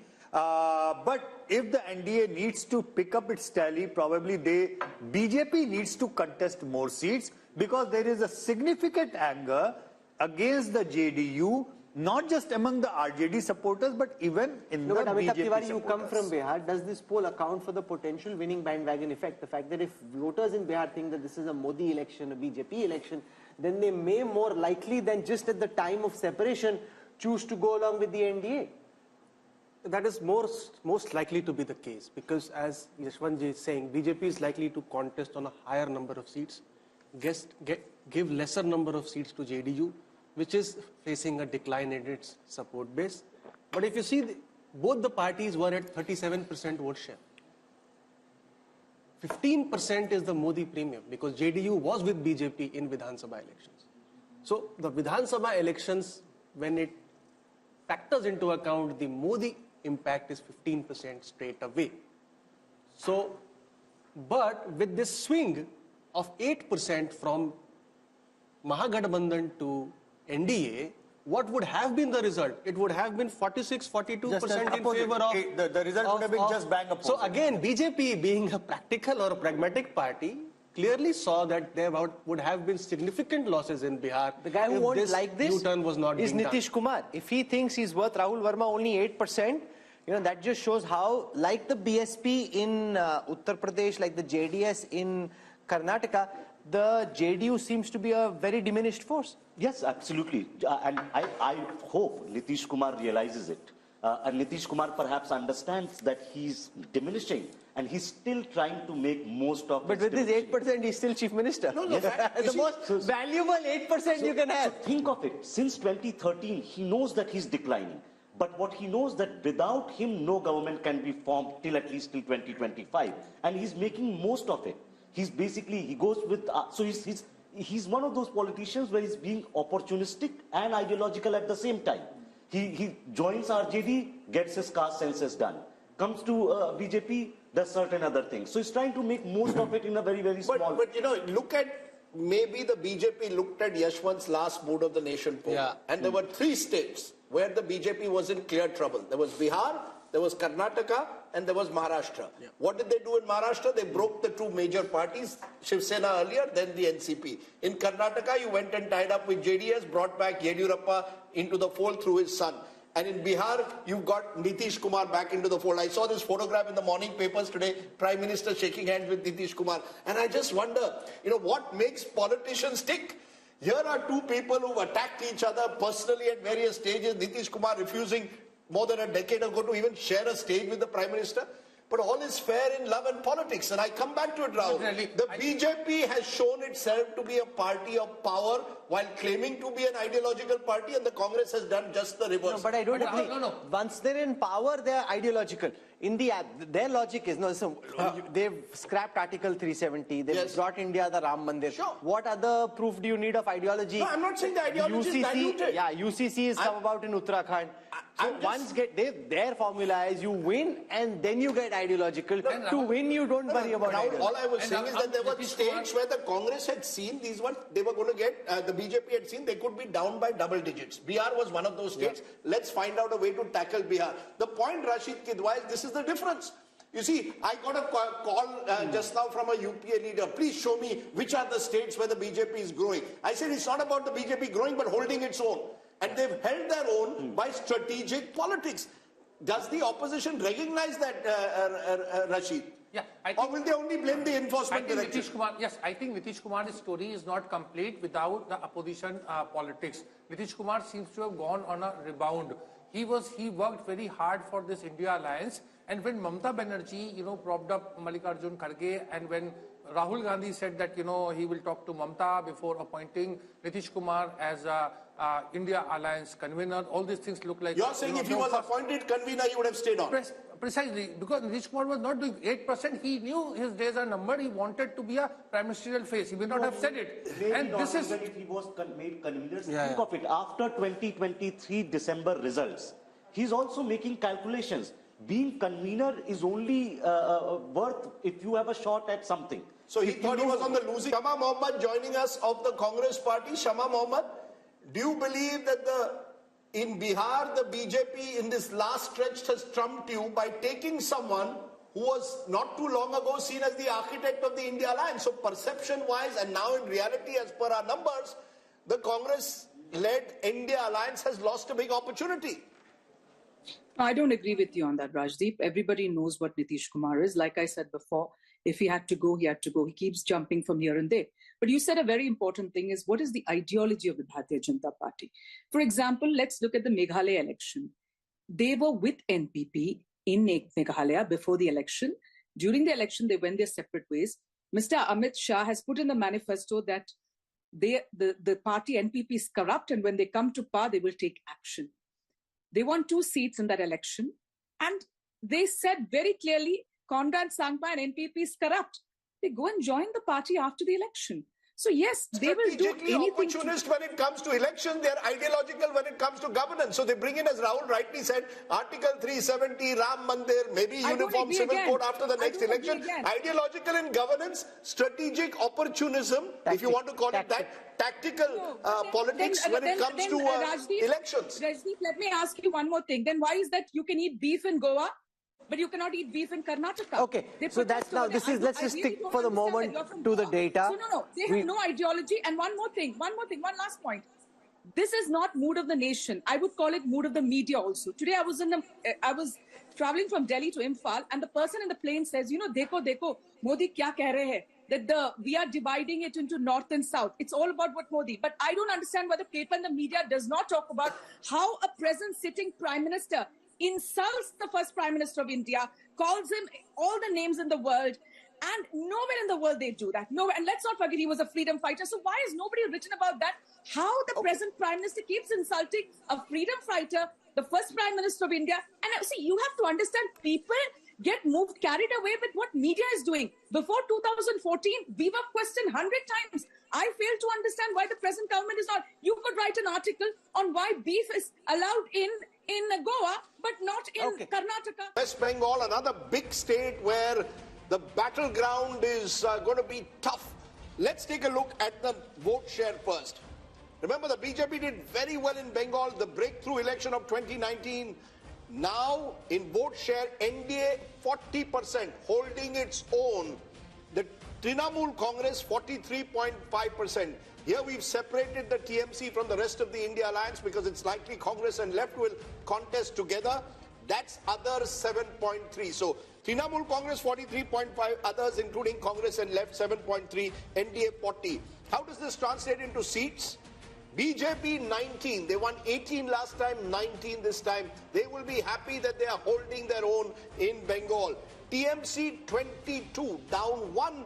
Congress plus left is 1 seat. So Bengal, once again, Rahul, becoming TMC versus BJP, Congress left getting squeezed out, and clearly the BJP holding its own. Rahul Verma, is there a way of knowing what this may have looked like if the TMC and the Congress and the left can't be together, but the Congress and the TMC were together?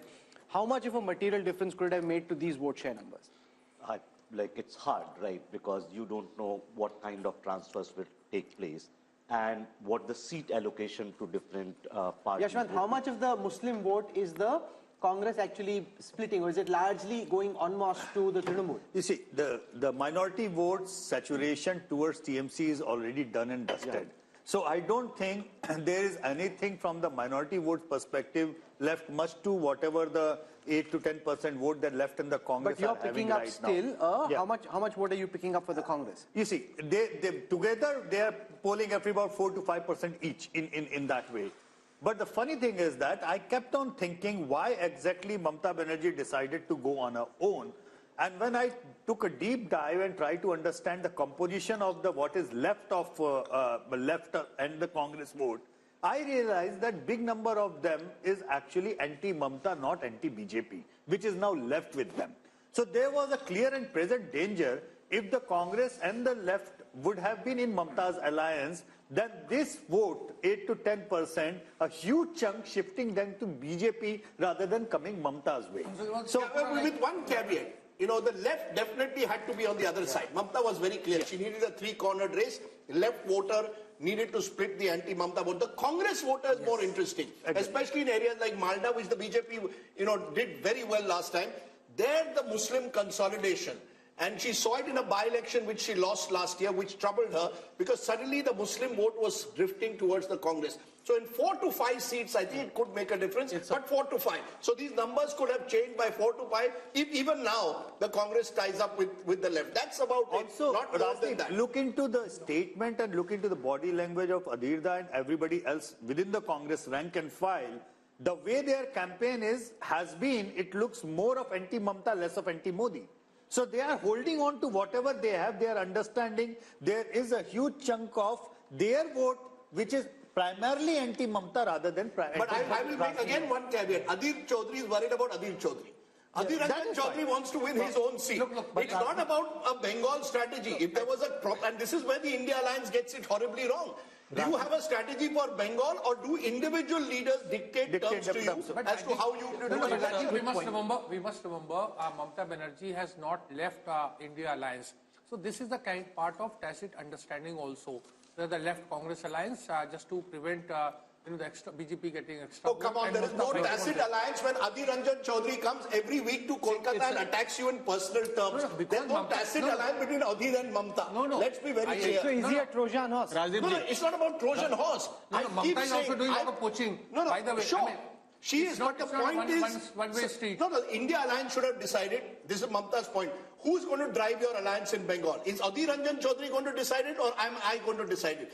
Congress got 0 seats in a Vidhan Sabha election just a couple of years ago.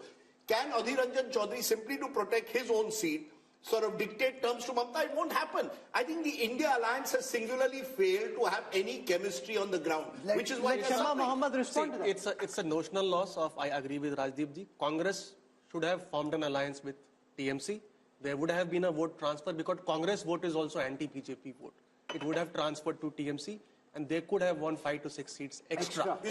So it's a notional loss and it's an optical loss also because it sends a wrong message to the entire Absolutely. Shama Mohammed, you want to respond? Yeah, see, I agree that we should be with Mamata Banerjee in West Bengal because we are supposed to be gaining there with her. There's a different story in Kerala because here in Kerala, we are the principal opposition. Let's understand that. We have, the UDF has 19 out of the 20 Lok Sabha seats and we've got more than 30 seats in the assembly also. So we are the principal opposition, whereas in West Bengal, from 44 to 0, we have come out, you know. So I, being from Kerala, believe that it is more important to be with TMC than to be with the left. Okay. Sanju Verma now joins us. Sanju, it's been a good showing in the north, not so good showing in the south, strong showing in the west, and in West Bengal, which we're talking about right now, it seems that the BJP is roughly where it was. My understanding on the basis of multiple conversations are the BJP's own polls are showing them 25 plus. This poll seems to suggest that they're not quite there. Our data seems to suggest that the BJP could end up at 19, which is just one more than what they had last time. You know, Rahul and Rajdeep, first and foremost, I just have this to say. I think survey after survey, and especially Mood of the Nation, which is so hugely watched Thanks to Rajdeep, who's trending every second day, and Rahul Kanwal, who never misses an opportunity to show Rajdeep the mirror. Be that as it may, I just have this to say. We are not the India Alliance where you are going to create divisions. On a lighter note, Sanju ji, no divisions. On a lighter note, ये BJP की अच्छी strategy है, divide and rule. You are trending every day. थोड़ा शांत हो जाओ. Learn to be gracious when I'm giving you a compliment, albeit a left-handed one. Anyway, now coming to the more serious point. You know, I remember I've been on a zillion debates on these surveys that have been carried out in the last 12 or 24 odd months. And everybody after the West Bengal Assembly elections of 2021, don't forget in Lok Sabha 2019, from West Bengal we got 18 seats, 1-8 with a 41% vote share.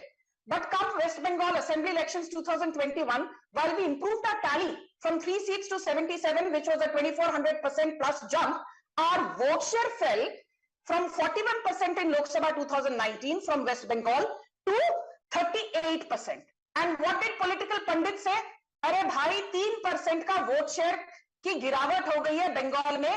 The magic that happened in Lok Sabha 2019 of getting 18 seats, that is not going to happen in Lok Sabha 2024 if Assembly elections 2021 are an indication to go by. Okay. My limited point is, if we are actually improving on our last tally of 18 seats and increasing that to 19 seats, I think the actual result may surprise you on the positive. I won't be surprised if we are able to mentioned trends. 25. I actually just went to social media to check the trends, and the first trend, the top trend nationally at this moment is Mood of the Nation. So Mood of the Nation is the top trend. So well done, everyone. You guys are clearly doing a good job, and at least the audiences are plugged in and watching, which is fantastic. So thank you. That means a lot. Okay, let's run through all the other states of the East, starting with Jharkhand, where much has been happening. Chief Minister Hemant Soren arrested a few days ago. How is it playing out in the polls as per Yashwant's Mood of the Nation? 2024 projection, NDA 56% up 1, India Alliance 30% down 5, others 14. In terms of seats, NDA 12, India 2, same as 2019. Rahul, next is Chhattisgarh. Let's come now to Chhattisgarh. In Chhattisgarh, India Today C vote are projecting that the BJP's vote share will go up from 51 to 54. They won the recent assembly elections, and on the back of that, their vote share is actually going up. The Congress's vote share was at 41 in the last elections. That could now come down 3% to 38. When converted into seats, the Congress had 2 seats last time round. That could come down to 1.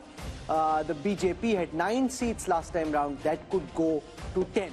So Chhattisgarh, the BJP doing well and holding on to its gains from the last election. That's right. The honeymoon effect clearly there in Chhattisgarh. Let's turn to a state which is again fascinating because there will be Lok Sabha and Vidhan Sabha in the state of Odisha.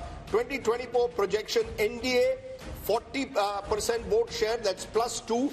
India 12%. Naveen Patnaik's BJD at 41%, down 2%. How is this all translating into seats? Virtually again a repeat of what we are seeing in 2019. In fact, a slight jump for the BJP, 10 seats up 2. The India Alliance, mainly the Congress there, is getting 0, down 1. And the Biju Janata Dal 11, down 1. So clearly again all these states are almost repeating 2019. In fact, state after state, Rahul, if you look at the map of India, in many of the states, it's a repeat of 2019. Is there a way of looking at these numbers, Yashwant, and giving our viewers some insights into what may happen in an assembly context in Orissa? Because like Andhra, Orissa too polls at the same time? Orissa, there is a very clear split vote. There is an upswing for the BJP as far as the Lok Sabha voting is concerned. But as far as the assembly voting is concerned, it is clearly the Naveen Patnaik BJD way. Assam. Assam, let's look at the seat shares for Assam. Last time the BJP had 9 seats, that could go up to 12. Remember, Assam has 14 seats. The Congress and the AIUDF was at 3. That could now come down to 2. That's down 1. So Assam, BJP consolidating its leads and gains. Let's now look at the overall East seat share. If you look at the 153 seats, and if I look at the vote shares, 47% of the vote for the NDA, 37% for the India Alliance. When converted into seats, in the east of India, 103 seats for the NDA, 38 for the India Alliance, 12 for the others. And I think this is a story. You know, while we focused a lot on the BJP's dominance in North India, its dominance in Western India, It is in the east that the sun is rising. The lotus is beginning to bloom, particularly when you include a Bihar and the northeast. I'm presuming Yashwant's included all the states of the northeast, the Manipurs, the Nagaland. No, so we will spend time on each of the northeastern states, just so that people know. We're going to go into a break, show you the national big picture, but we're going to spend time on each of the northeastern states as well. Hello and welcome once again to India Today's Mood of the Nation poll. All the findings in India Today magazine brought to you by Sea Voter. We've gone state by state over the last 3 hours. We've gone from the north, south, west and east. It's time now to give you the big picture. What would happen if general elections, which are not too far away, were held today? Rahul, take it away. Give us the big numbers. Can Narendra Modi do his hat-trick after all? Will it be 400 par? Rahul. This is the moment all of you have been waiting for. No Indian Prime Minister since Pandit Jawaharlal Nehru has won thrice over in 3 successive elections. If elections were held today, does the NDA reach 400 par as they'd like to believe? Is the BJP achieving its mission 370? We've seen the talk. Let's see the numbers. The NDA alliance projected to bag 45% of the vote share, which is what the NDA alliance had in the last election as well. The India alliance expected to bag 38% of the national vote share, which is 11% more than the last time, but that's also because last time it was UPA, this time it is the India Alliance. So parties like the Trinamool, at this moment, this could change soon after our broadcast, but at this moment officially they are part of the India Alliance, which is why as a national aggregate their vote share is up 11%. The others from 28% are now coming down to 17%, down 11. That's as far as the alliance-wise vote share is concerned, where there is a very clear gap of 7 percentage points between the NDA and the India Alliance. Let's take a look at how this converts into seats. 400 par is Prime Minister Modi's war cry. They're heading there, but not there yet. 335 is the current projection by Sea Voter for the India Today group for this Mood of the Nation opinion poll, the last MOTN before the Lok Sabha elections. 335, way short of 400 at this moment. This is 18 down from the last election. So if you take all the allies together, they had 18 more last time. They're down at 335 at this moment. The India Alliance is at 166. That's 75 seats more than the last time. The others are at 42, 57 down, but that's an apples and oranges comparison because some of the parties which were in the others have now moved to the India Alliance. The big story though is that the NDA is set to come back to power quite comfortably. See, you want to hit 4 centuries in one match, you're hitting 3.5 centuries just yet. And remember, Rajdeep, there's also the fact that once this message goes out that Prime Minister Modi is comfortably placed, then a lot of people may decide, "Arey, vote kya waste karna, isi ko do," because if he's coming back. So that ultimately could also come into play.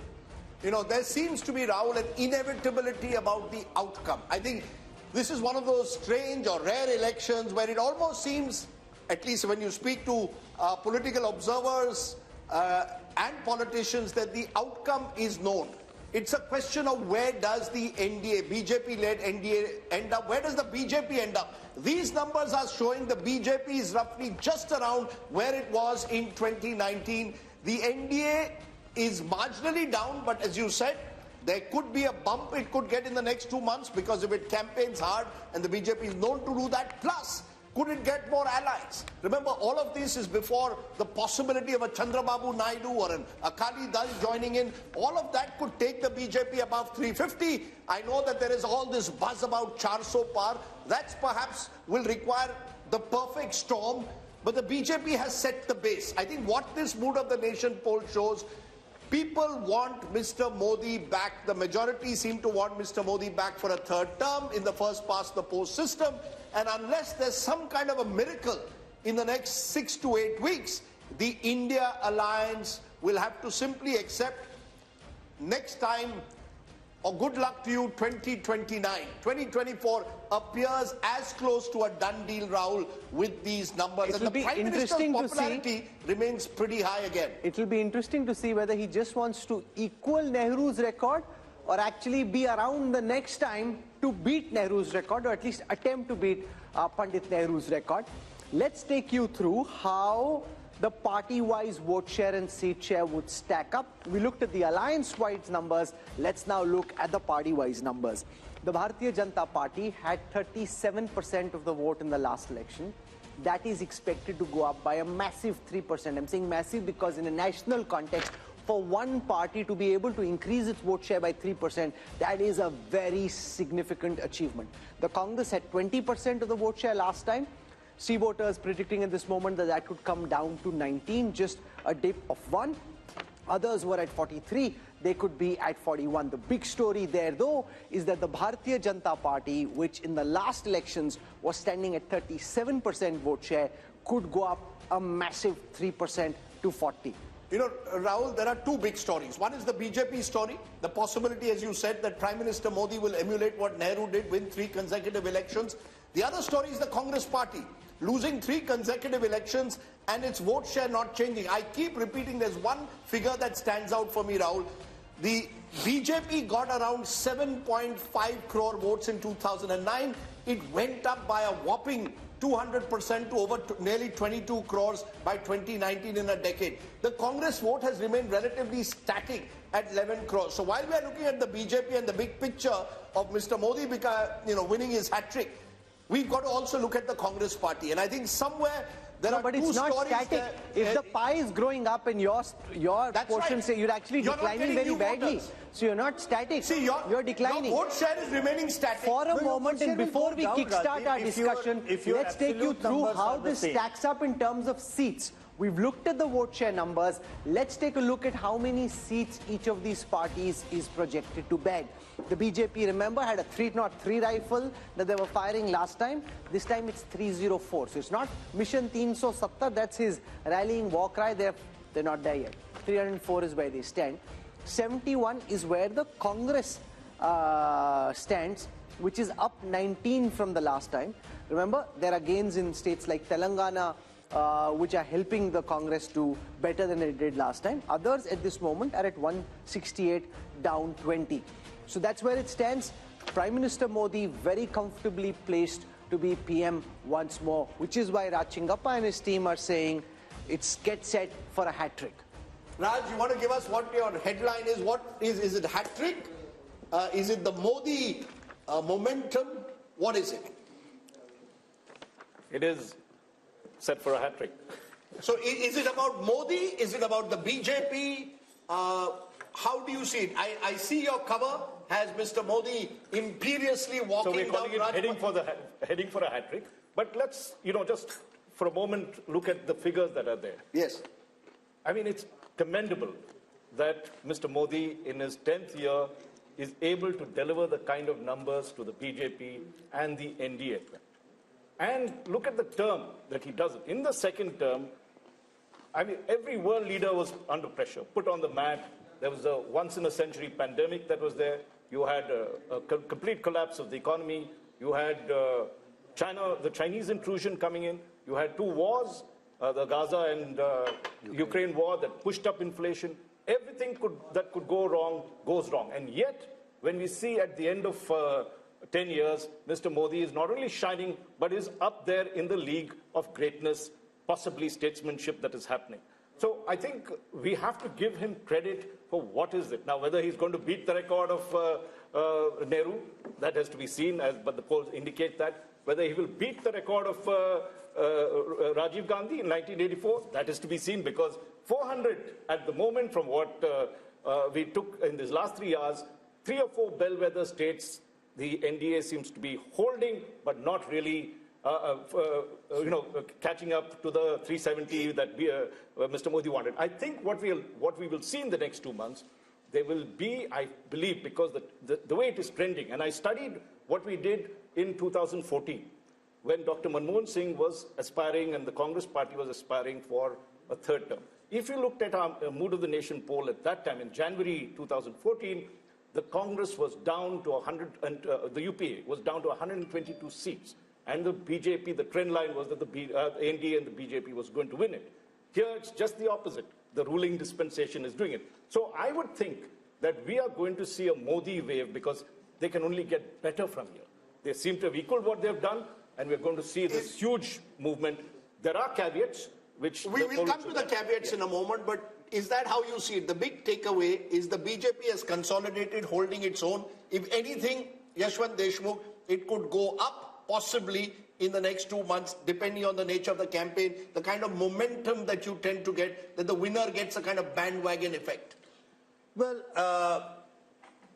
bandwagon or not, I've explained the relative turnout thing, which I think will be a very decisive factor, because I believe within the same vote share and sphere, just the higher relative turnout will give BJP extra 2-3 point jump, just by virtue of being able organizationally and resourcefully taking the supporter from their home to the polling booth. Out of that, having said that, you all know that from the seat projection perspective, I am a very, very conservative pollster.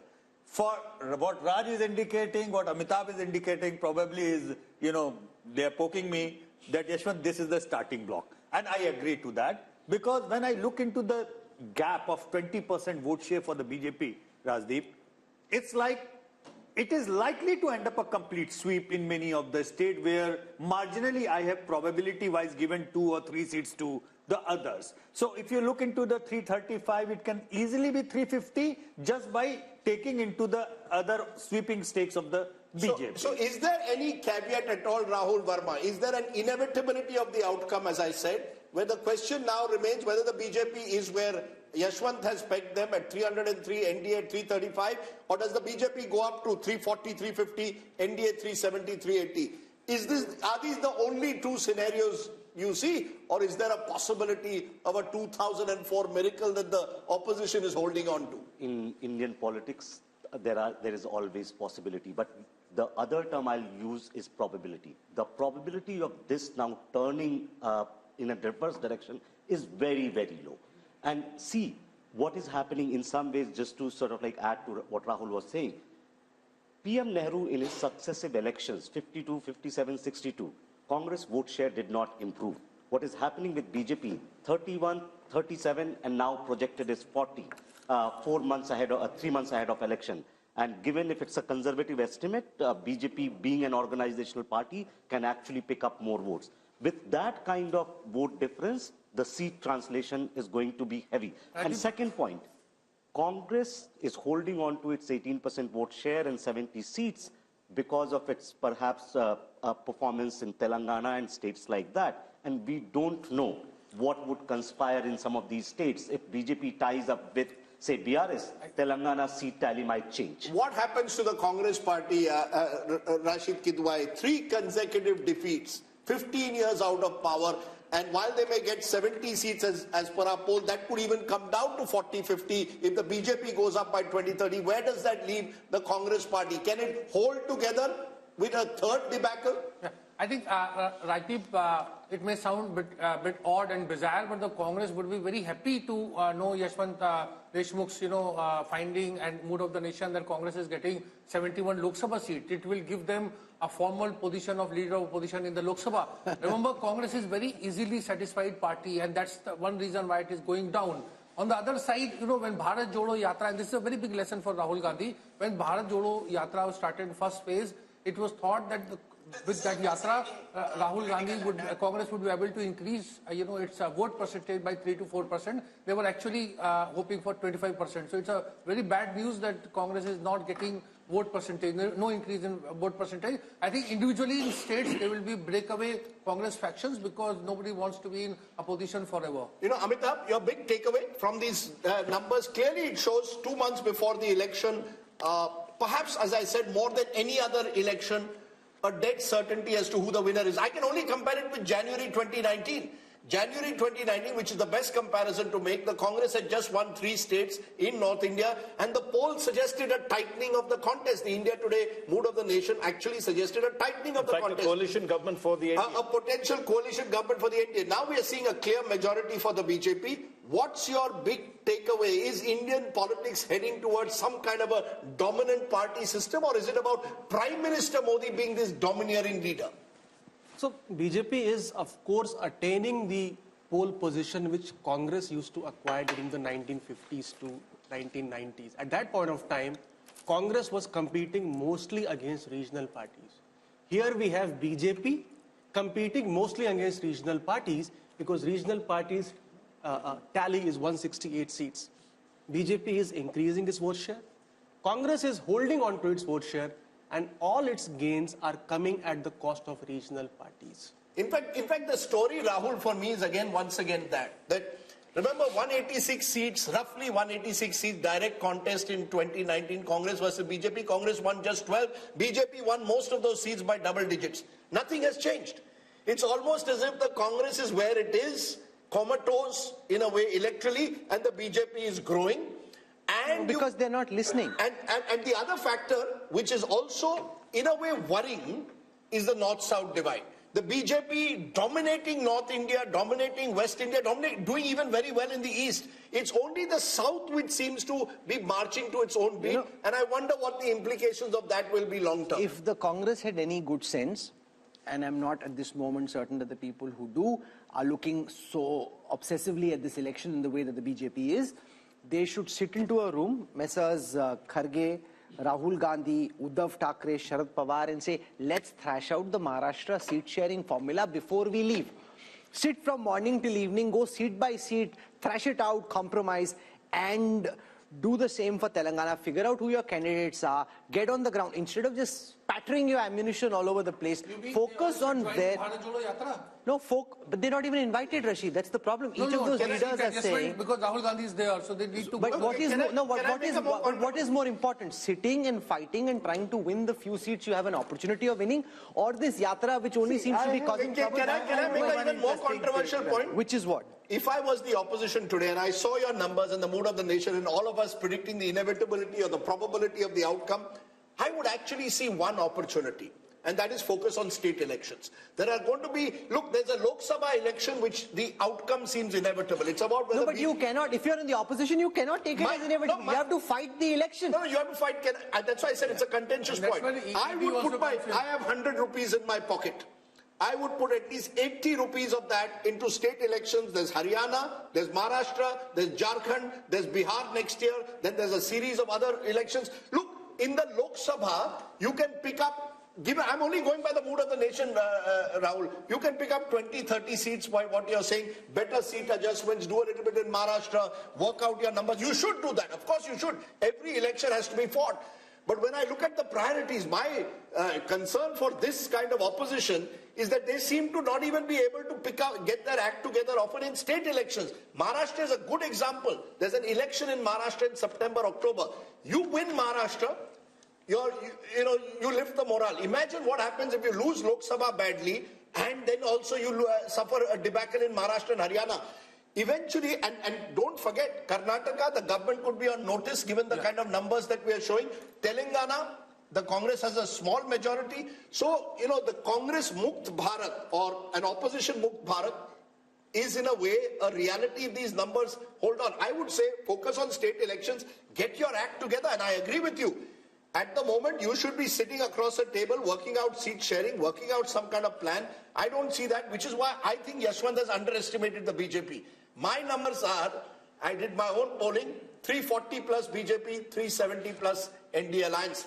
I'm not ruling out even a bigger number than that. Yeah. That's the way I see it. I believe that the opposition is totally despondent. Rashid Kidwai, are we seeing a phenomena similar to what we saw during the Gujarat Assembly elections, where because of what Rajdeep is saying, because of what others in the opposition seem to be thinking, the opposition just gives up the fight? Like when I traveled through Gujarat in the last Assembly election, the opposition, the Congress wasn't even in the fight. AAP was trying to put up some fight.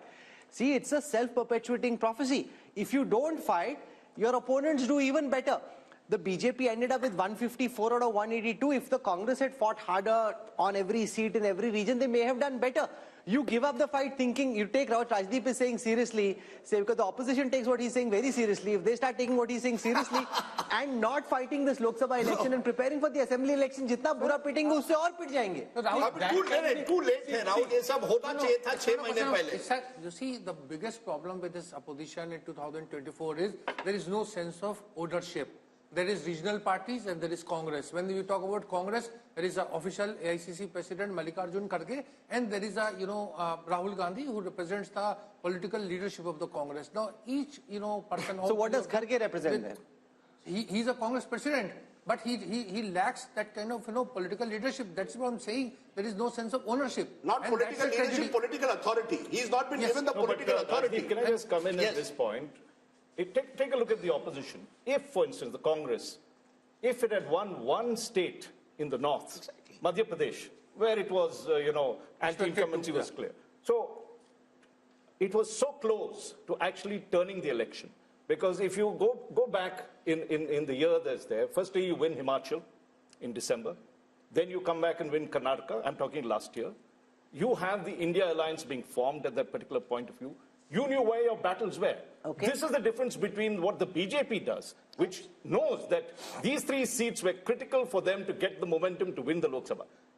Easily the story could have turned, and the mistakes the Congress started making. Sanju Verma is with us and Radhika Khera is with us. Sanju Verma, to you first. I hope you've got some laddus and some mithai for Yashwant Deshmukh, Raj Chingappa and everybody else over here, because it seems that the Prime Minister... She won't give me. She won't give you? She won't give me mithai. No, she just said you were doing a great job when you were trending. She should give you mithai also. Now, 304, after 10 years of being in power for the BJP, 335 for the NDA, it seems no matter whether you get to 400 and 370 or not, the outcome of the next election seems to be heavily skewed in your favor. Yeah, Rahul and Rajdeep, there's this famous saying by Norman Vincent, if you shoot for the moon, you will at least land among the stars. So whether it's 370 or 400 or 335, what have you. Point number 1, BJP is romping home with a massive majority all on its own. Point number 2, I remember that famous interview with Prashant Kishore a few days back, where Rajdeep kept asking him, what is the secret sauce around brand Modi? So I have something to say to the Congress. हम तो जीतेंगे ही, पर कांग्रेस के जो समर्थक हैं, ये ध्यान से सुनिए.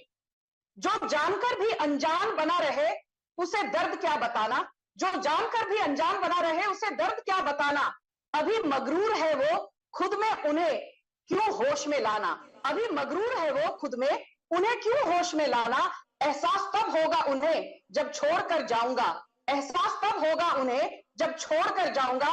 फिर नहीं होगा मुमकिन मेरा लौट कर आना. फिर नहीं होगा मुमकिन मेरा लौट कर आना.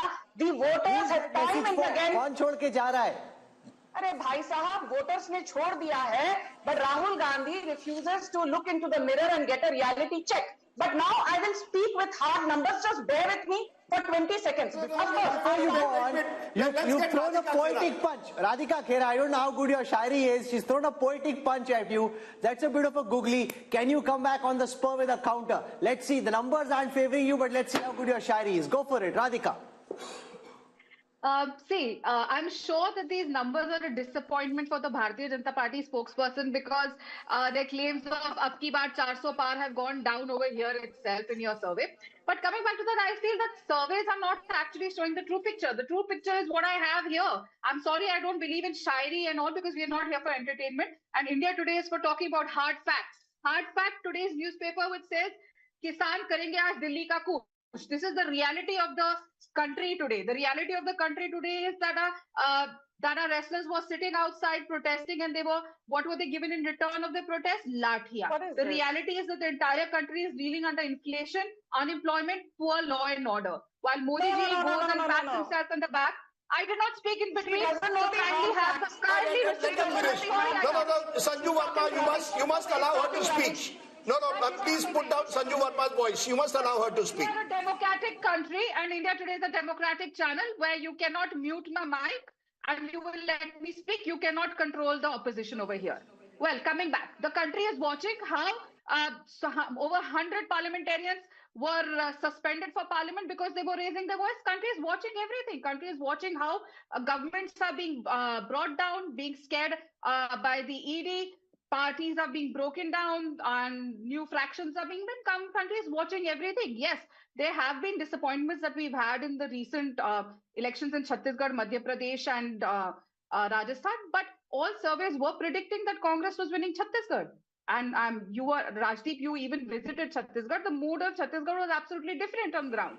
But something else happened. So I don't think that So I want to go back to Sanju Verma. Sanju, you know, while the overall picture is very rosy, or should I say there are lots of lotuses in the overall national picture, and they're blooming, Maharashtra is a concern, Telangana is a concern, having an alliance in Andhra Pradesh, potentially even Punjab is a concern. And the way that the BJP has been operating, my sense is that they may be looking at these states where they're not doing well and trying to double down and figure out how to make the tactical arrangements to do well here. You know, I will answer your question, and now I hope the courtesy will be extended to me. Ruling party के प्रवक्ता का mic mute नहीं किया जाएगा. You know, Radhika Kera, I agree with her on one thing. She said, this is a serious channel. We are not here for entertainment. I completely agree. Entertainment तो राहुल गांधी दे रहे हैं, भरपूर entertainment as part of his Bharat Jodo Nyaya Yatra, where he says, stuff में कोयला डालो और stuff जल जाता. I thought that the stuff runs on kerosene or fuel. For the first time, I learned that the stuff runs on coal. So please, don't sit here and give me your half-baked knowledge. Now I will come to the hard facts. Rahul, I will not even talk about what, Mr. Arun Puri said in August 2023. These are famous quotes of his, which I really love reading them all over again on every debate. In August 2023, after your then Mood of the Nation poll, he said, Narendra Modi has pulled off what few leaders have.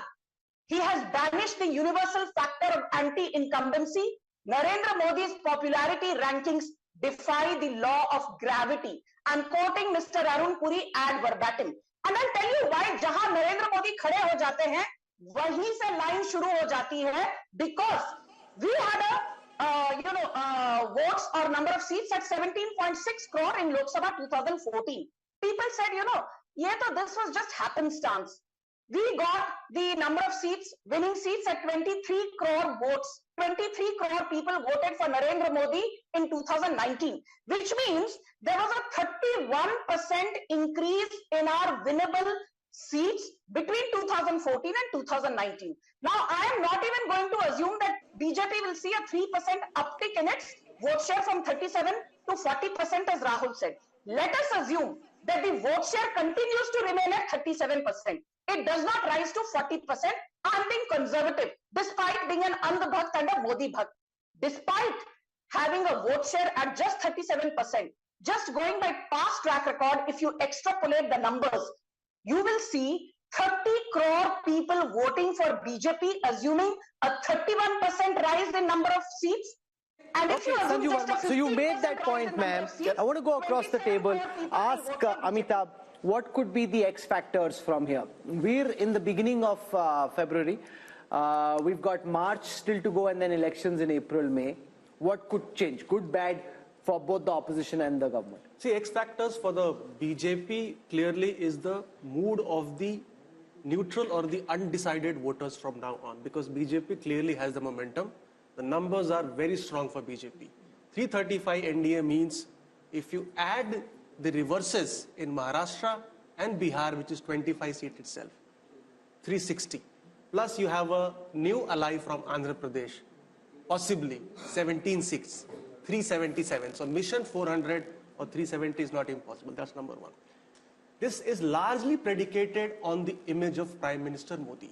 So if there is a black swan event which dents the popularity of Modi, that is the only event which could probably tilt the numbers in favor of the opposition. It's all about Modi, his popularity. He is getting the votes for the BJP, and he is the difference between the opposition and the Congress. But this is an important point, Rachingappa, that it's essentially no matter who thinks what of it, the fact is, and you can quantify this, and we'll do this tomorrow, but if the BJP is winning in the way that it is, it's because of one man. And what this country thinks of one man, what anybody on this panel thinks of that man is inconsequential. The voters who we've spoken to would like Prime Minister Modi back. They have a direct connect with him. They have faith in him. They trust him. They want him back. Well, let's call it brand Modi. That is really a phenomenon that has happened. And just looking at what Amitabh said, even in adversity, he comes out the winner. You had Pulwama, which was a black swan sort of event that happened in the thick of election. He converts that into a great opportunity. Take a look at his second term.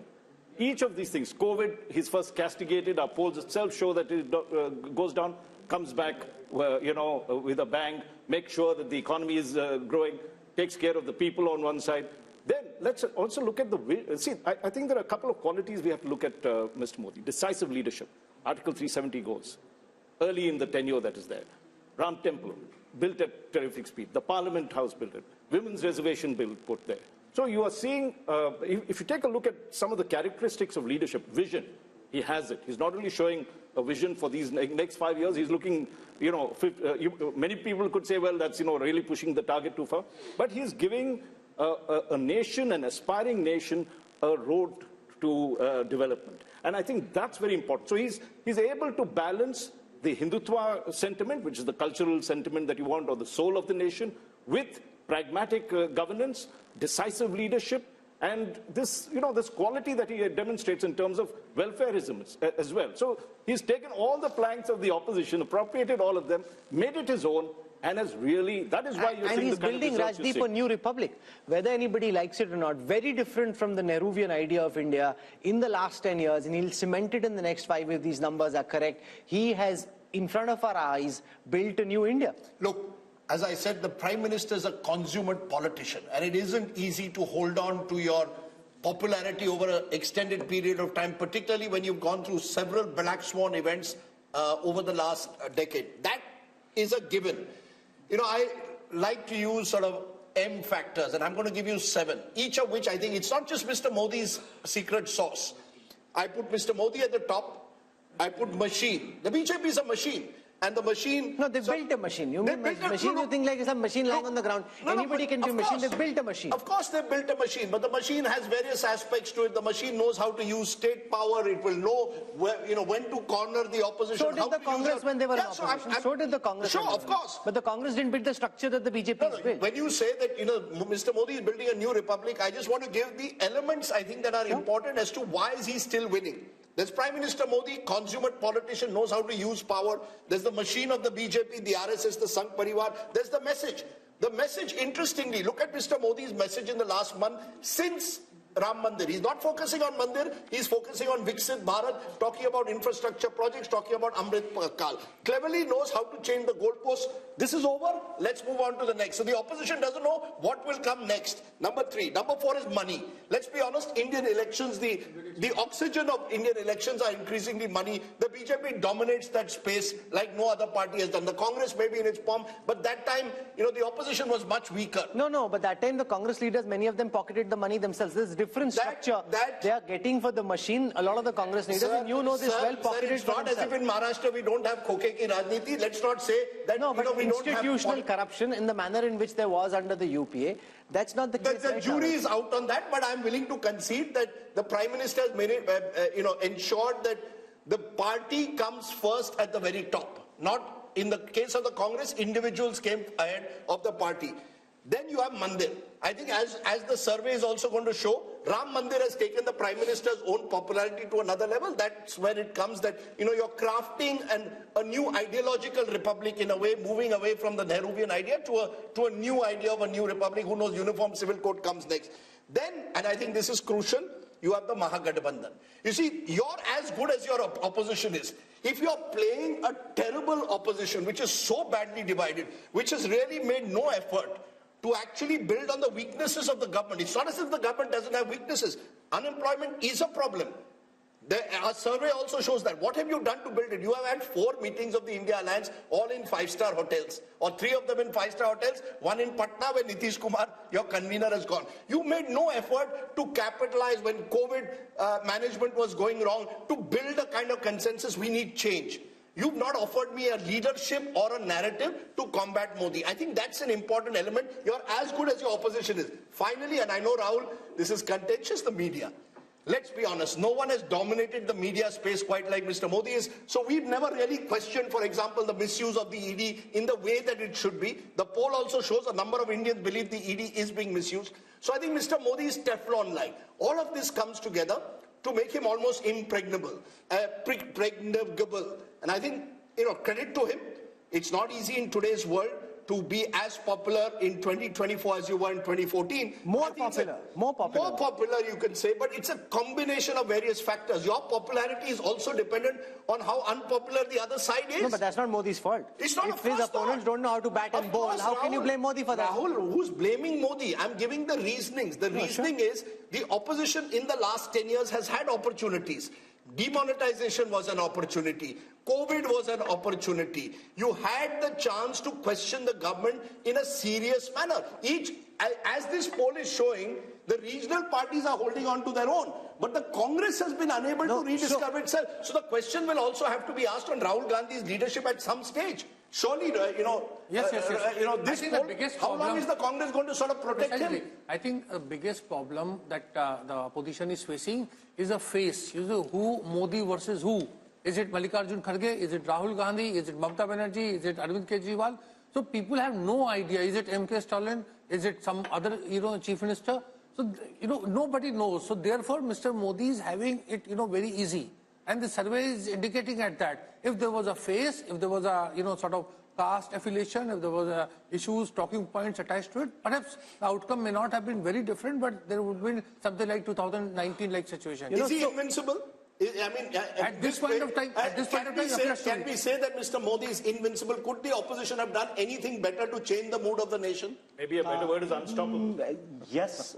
What could it have done? There is always a possibility, but I think of politics structurally.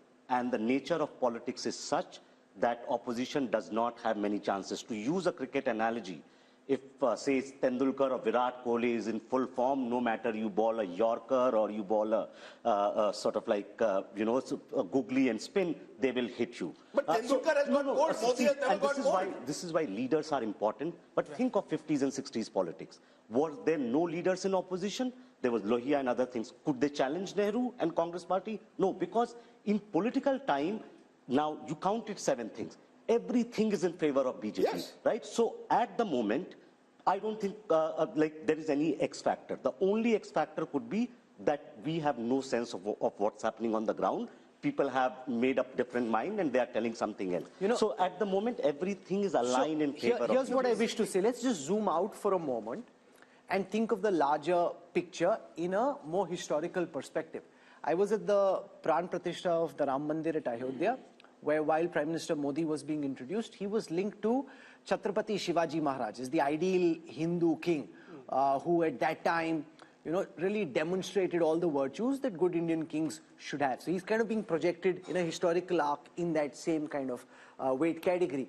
Rahul Verma, is there any contemporary political figure who comes to your mind who 10 years on, not just in India because there's no comparison here, but even internationally, 10 years after being in power, manages to increase his party's vote share by 3%. Go back in time. Who comes to your mind? Can I make someone who can? Yeah, who? We often tend to, since Nehru is still in the news. Remember, Nehru in the early 60s was a weakened prime minister. The war with China, despite that, won.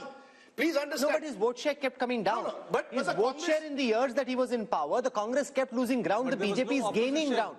And there was no opposition. But where is the opposition today? That's what I'm saying. Where is the opposition today? There was no opposition. Where is the opposition? I think only Nehru can be compared. Rahul Verma, okay, so you've got Nehru, Modi punching in from a party who got us independence, that kind of goodwill to Congress party after 47, with all the heavyweights of our freedom struggle on the Congress side. Let's be very, very honest. The 52-53 mandate was not Mr. Nehru's mandate. 62 I'm talking about. 62, yes. But the vote share dipped. Vote share dipped a lot. No, and but there by was then no his actions goes up in 57. Yeah, but in 62 and after that, he's being punished for his actions. The people in India at this moment are rewarding Modi and the BJP for what they are seeing, far from punishing. Let's spend some time on this. Historically, who comes to your mind? Yashwant Deshmukh. Nobody. I mean, nearest that from the... and one point which I wanted to make, where I can probably answer your question, is the hunger to win and willingness to work 24/7 to let that happen. And that thing, only person which comes to my mind is Mrs. Indira Gandhi. Yes. Besides that, no other prime minister in India had a hunger to win. I'm not restricting this conversation, Raj Chingappa, to India. Raj Chingappa, in a historical context, who comes to your mind? Somebody democratically elected. Only an authoritarian leader who knows how to fix, who knows how to fix the mandate across the world. How is he fixing the mandate? No, I'm not talking about Modi. I'm talking the only. When you say, give me an example parallelly. There are democratic countries where you will have the likes of Putin in Russia and Erdogan in Turkey, who will know how to, in a way, manage the mandate. Erdogan had a very tough fight. He won with 6 percentage points. In a relatively free and fair system like ours, to do it over 3 elections with your popularity increasing, I think makes Prime Minister Modi sui generis. You look at Algeria, where there was, this thing that Burj Khalifa, when Nehru was there, then I went with Hamid Ansari, he was still Prime Minister. Yeah, but let's not compare Algeria with India. I think, Rahul, you make a very good point. In a democratic society like ours, with all the pulls and pressures, with, as we are seeing in our poll, South India having a very different politics, states like Maharashtra, Bihar, Bengal, Karnataka looking tough for a while. I think Mr. Modi has done the remarkable job of holding his popularity. I will only say this, and I think this is an important point that we need to make. While we talk of the invincibility of the Prime Minister, and I think CSDS's post-poll in 2019 showed 1 out of every 3 voters voted for the BJP because of Prime Minister Modi. The BJP itself is not invincible. That's why I made the slightly controversial point that if I was the opposition, I would focus on states where Mr. Modi is not on the ticket. The BJP is weakened. You want a strategy for the future? Start from the states. The problem is you're going to make this, the India Alliance has come into this 2024 election with no clue of how they want to face up to just to remind the viewers, Rahul, once and again, we are so damn focused on 14, 19 and probability of 24 that we are forgetting the fact that BJP as a party has lost 50% of the elections in this country in the last 10 years. 50%. So invincibility of Mr. Modi as an individual, which the BJP is benefiting from, is not exactly the invincibility of the BJP. Number one. Number two, yes, I concede and I understand, being a conservative pollster, this is probably the starting block of BJP and the NDA. And majority of our polling was happened before the Ayodhya Pran Pratishtha. That impact has to come in, and with the way they are looking out for alliance partners and the way they are going about it, this can only go up. Having said that, if you will ask me if there is any, I don't see a black swan because nobody can predict a black swan, but one red flag, that is the complacency factor. Complacency factor was the factor which caused them. Are they looking complacent to you? No, they are not. But 2004, urban areas, the turnout dropped by 18%, and that caused the BJP. No Vajpayee.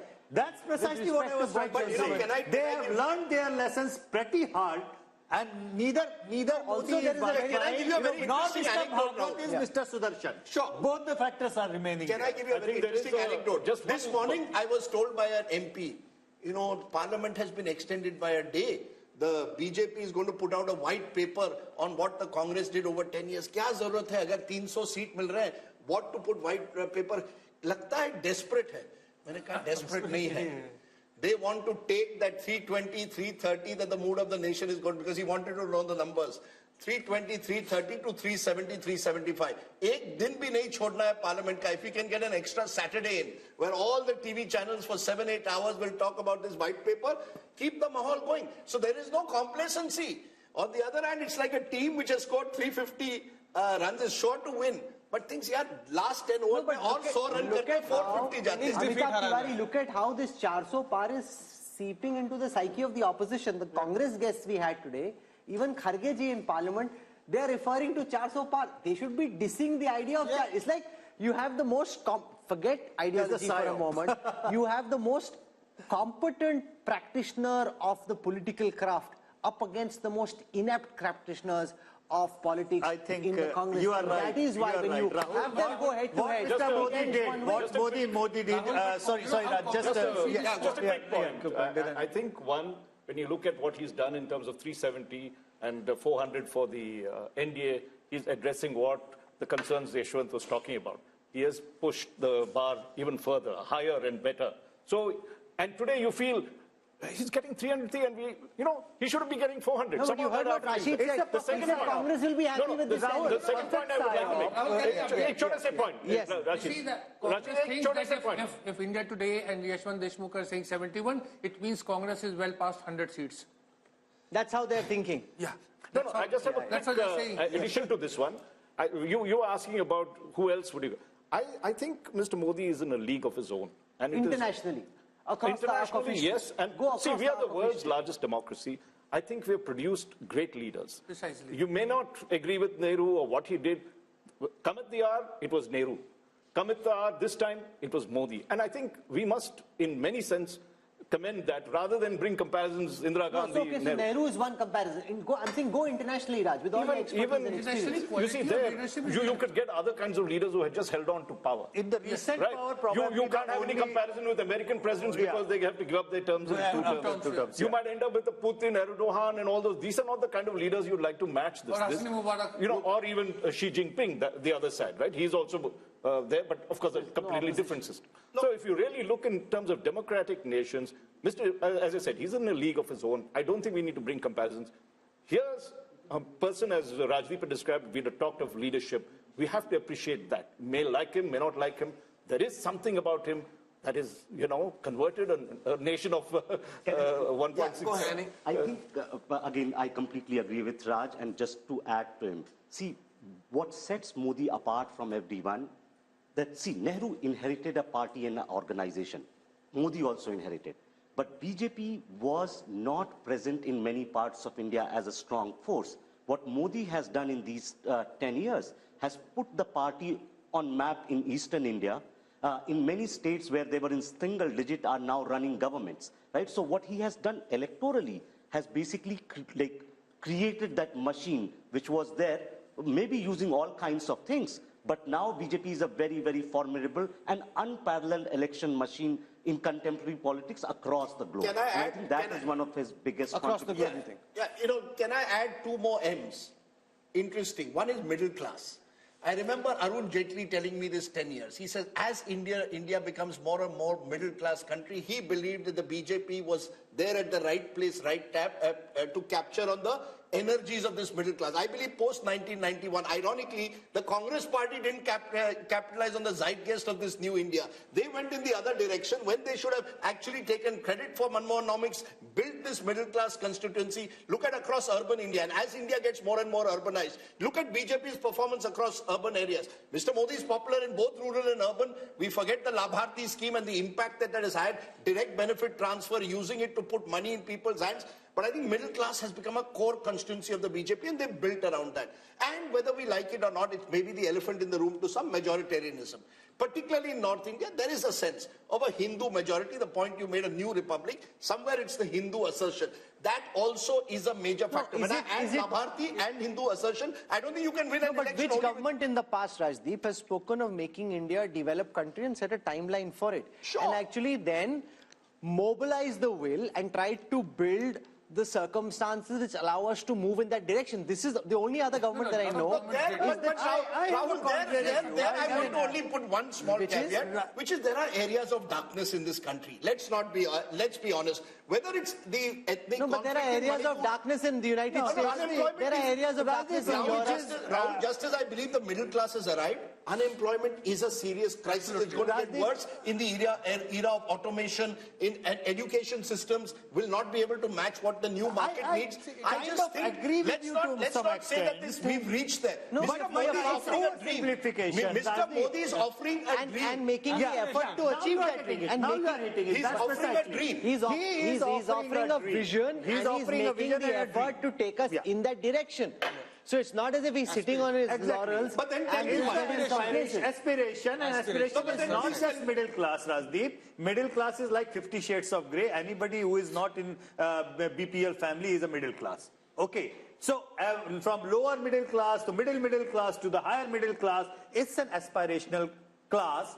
And he is a person who is showing a vision and a dream that, okay, You are maybe suffering, but what the India which I'm trying to make will be a great India for your kids, your grandchildren. And he is working towards that. But then tell me, if this was also perfect, the double engine, as we saw in certain states, doesn't work. I think India is too complicated to reduce it to, Modi's captured the attention of all of India in every election. That's why he's captured it in a presidential style. In elections, increasingly are presidential at the national level. Mera leader kaun hoga? Mera prime minister kaun hoga? Mr. Modi, with his consummate abilities as a communicator, and the point I keep making, Rahul, which Prashant Kishore also now makes, Mr. Modi's been around 50 years in politics. He's seen various, these black swan events, you're able to conquer sometimes through your past experience. It's like a journalist. If you've been 40 years, we can do live program. Pehle saal, it was a struggle.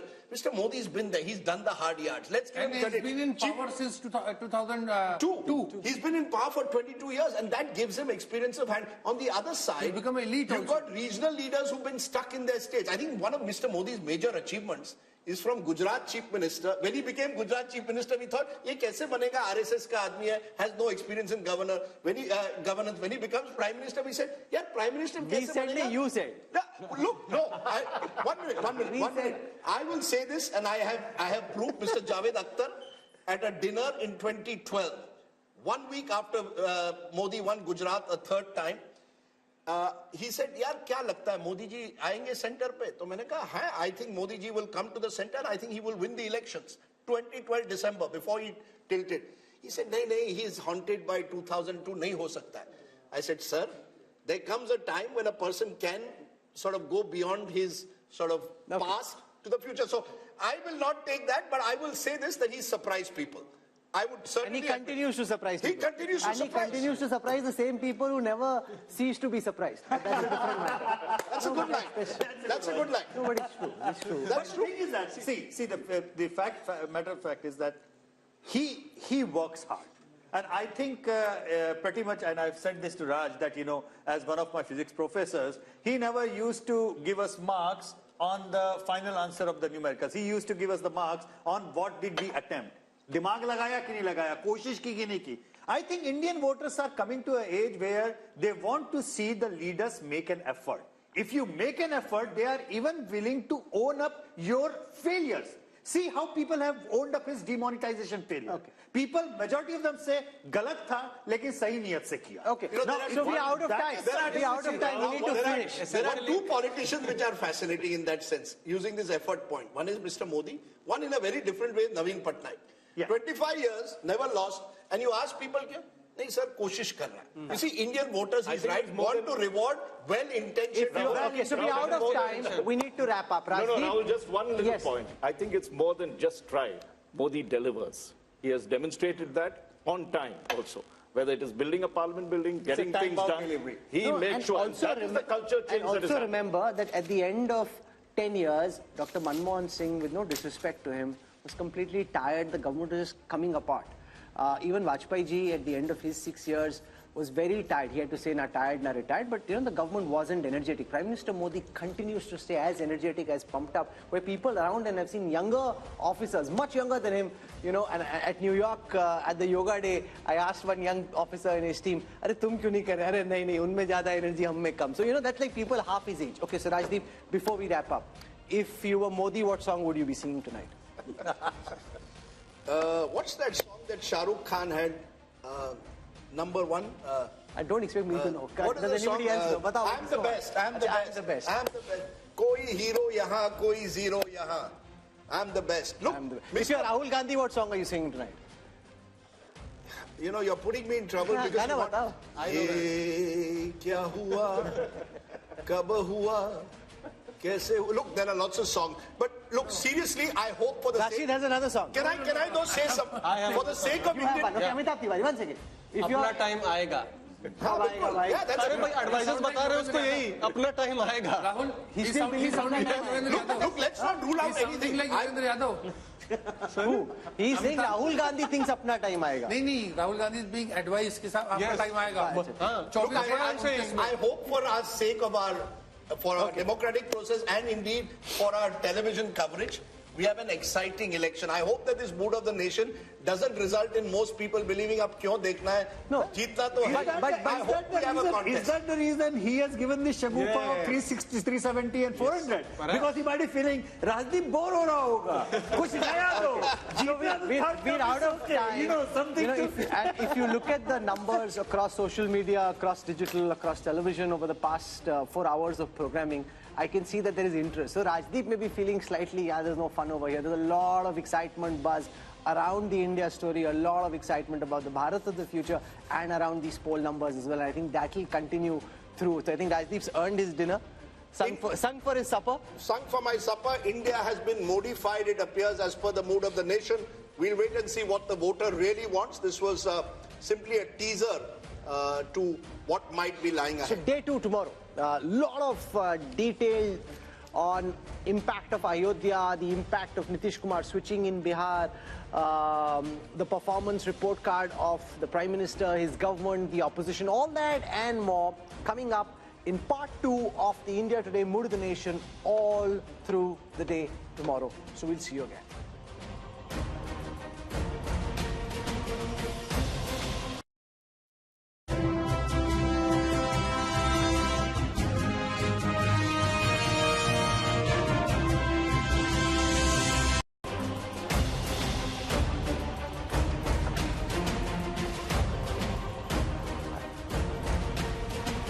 Hello and welcome. You're with the India Today Mood of the Nation biannual survey brought to you in partnership with C Voter, which has done this comprehensive nationwide survey at a time when all eyes are on the big question: who will win the general elections of 2024? That's the question that we're going to answer in a detailed manner this time, but not just the big picture. We'll be going state by state to bring you all the results you've been waiting for. This is the last Mood of the Nation opinion poll before the general elections of 2024, which is what makes this that much more important, and so much rides on the results of this Mood of the Nation opinion poll. Let's introduce you to our guests who are going to join us over the next several hours as we bring you the results of the Mood of the Nation poll. I want to start by introducing Yashwant Deshmukh, lead cephalogist at C Voter. He's got this fancy Himachali cap on and has been working very hard over the last several weeks, and lots of changes, Rajdeep, in the chess drawing board, forcing revisions in the MOTN sample. So he's really been working doubly hard, not just because of us, but also because of all the changes that And there could be more changes within the next month. You know, change is the only constant. Next month or tonight, tomorrow, there could Who be knows? changes galore, and therefore we'll have to keep looking at these numbers very carefully. Flanking him is Raj Chingappa, editorial director at India Today magazine. He and his team have worked on compiling and dissecting the results of this poll, and you can read the analysis in the new issue of the magazine, which is out in stands now. We've got Amitabh Tiwari, who's joining us, political analyst, and to our left we've got Rahul Verma. Rashid Kidwai joins us, and we got Sanjay Kumar from CSDS. So this is really as sharp a political panel as can be, and I'm discounting myself. And no, I'm keeping Rajdeep there, discounting myself, but a very sharp panel on this. So what we'll do for a moment is take you through the methodology adopted by C Voter for this poll, and then we'll go state by state in getting you the results of this poll. So this Mood of the Nation opinion poll was done between the 15th of December and the 28th of January. Largely, some polling happened later when there were specific changes like there were in Bihar, but largely between the 15th of December and the 28th of January. For this poll, the sample size was 35,801. But C Voter, as our viewers know by now, has a continuing tracker sample. So that adds 1,13,000 interviews to the Mood of the Nation sample, giving us a robust sample size of 1,49,000 for this sample and the tracker that's been going on between the 15th of August and the 31st of January. So there's a 3% plus minus margin of error at the micro level, and Yashwant claims he has a 95% confidence level. So that said, Rajdeep, let's now dive straight into the numbers for Uttar Pradesh. Okay, let's go state by state, and we are starting with the state of Uttar Pradesh, because remember, generally it's believed all roads to Delhi lead through Lucknow. That certainly to some extent has been the case in 2014 and 19, given the domination that the BJP has had in the Hindi heartland. But let's take a look at what the Mood of the Nation poll is saying. First, let's take a look at vote share, because vote share will give you a sense of where the parties stand. And what we are predicting at the moment is a 52% vote share for the NDA, which means that the NDA is actually up from last time. They're even higher than they were in 2019 when they did remarkably well in that election. The India Alliance, and presumably this India Alliance includes the Congress, the SP and the RLD as of now. The RLD could well switch sides. Therefore, at the moment, they're at 36%, up 10% last time, but they have lost the BSP, which was in 2019 with the Samajwadi Party, and others 12%, primarily the Bahujan Samaj Party. But the key thing is, how does this translate into seats? That's the difficult task that Yashwant has undertaken. The seats, what would the seats be in the 80-member UP Assembly? And just take a look at that. The NDA goes up from 64 to 72 out of 80. It's a gain of 8. So NDA, BJP holding rock solid in the saffron heartland in a way. The India Alliance 6 to 8, so only a marginal increase, and that's divided between 1 for the Congress and 7 for the Samajwadi Party. Others are completely wiped out. The 10 last time were the BSP. So Rahul, the first big numbers clearly show the BJP holding its own in what's become its bastion. And if the BJP is already at 72 in the way the state plays right now, Yashwant, the most important question is, now that RLD is very clearly in talks with the BJP, if Jayant Chaudhary was to join the NDA, where could that 72 reach? Well, I mean, of course, it will impact minimum number of 2 seats for sure. But it's not just about how many seats that RLD is contesting and they are likely to win. It's also about the overall impact of the Jat voter consolidation in the entire Western UP, and not just Western UP, but across in other states which have a significant number of Jat voters. So that, having said that, Rahul, let me be upfront about this one. And me and Raj discussed this so many times about the numbers of the seats and everything. You know, I am a conservative pollster. And I find it very difficult to tell people that, you know, why are these others or other NDA numbers or non-NDA numbers coming up, even when you have NDA or BJP crossing 50% of vote? That is simply because of the probability. When you say any party is there in that particular region, even if you cross 0 to 1, in UP with 6 regions, you end up with 0 to 6 kind of range. So it's also a question of probability. Otherwise, this number with this kind of a vote share could end up anywhere. So you're saying it could be 80 also? I will not say it cannot happen. No, because he's sitting on 72 and he says, I'm conservative. No, it is a possibility. You know, it can't be ruled out. But let's, you know, we are T20 style today. So I'm going to ask all our panelists quick responses, because we are going through the entire country. Raj Chenkappa, Uttar Pradesh, as I said, the road to Delhi reads through Lucknow. If this is the result of Lucknow, clearly the keys to Delhi are in the hands of Prime Minister Modi. No doubt Uttar Pradesh is the bellwether state, and if it is showing the kind of results that the India Today C voter poll is showing, the BJP is on its way. I would only like to point out a little bit of history, because the Prime Minister Modi had said he'd want to win 405 seats, and for the BJP 370 seats. So if you look back, the only person who did that was Rajiv Gandhi, who won 405, and of course subsequently it became 414 when Assam and Punjab were added on. And at that time in UP, that was the undivided UP, I think the Congress won 82 out of 85 seats. It was a sweep. Now, if we are going by these figures, and they've touched 50%, I'm sure the other pollsters would say that the BJP would require to max in Uttar Pradesh if it has to get its target of 370 that it wants. Remember, those two elections are very different, Amitabh Tiwari, because the 84 election was held in the aftermath of the assassination of then Prime Minister Indira Gandhi. It was an election won largely on the back of sympathy. Here is Prime Minister Modi, who's been in power for 10 times. This is not an empathy, sympathy vote. This is a performance vote. If you end up 72, or if Yashwant says could be even higher, that would be the most incredible performance imaginable. Yeah, so if these numbers hold true, if you see whatever is BSP's loss of 10 seats is largely accruing into the tally of the BJP. BJP is gaining 10 seats at the expense of BSP. So if these numbers hold true, then what is clearly being shown is that it is largely a pro-incumbency vote. It is a pro-Modi vote, it's a pro-development vote, it's a pro-vote for his policies and the way he has handled the economy. But are you surprised because Rahul Verma, Uttar Pradesh was for a long time, for about 30 years, completely fragmented. Now suddenly, since 2014, the BJP has come to dominate the state, 2 general elections, 2 assembly elections, and now you could have a 3rd general election. Is the BJP therefore entering into UP, much like it was in Gujarat, a completely dominant party, 50% more, 50% vote and more, suggests a dominant state? Absolutely, Rajdeep. One reason for fragmentation in the 90s and early 2000s was that there were at least 4 credible players that were present. BJP, Congress, SP and BSP, the regional parties were very, very strong.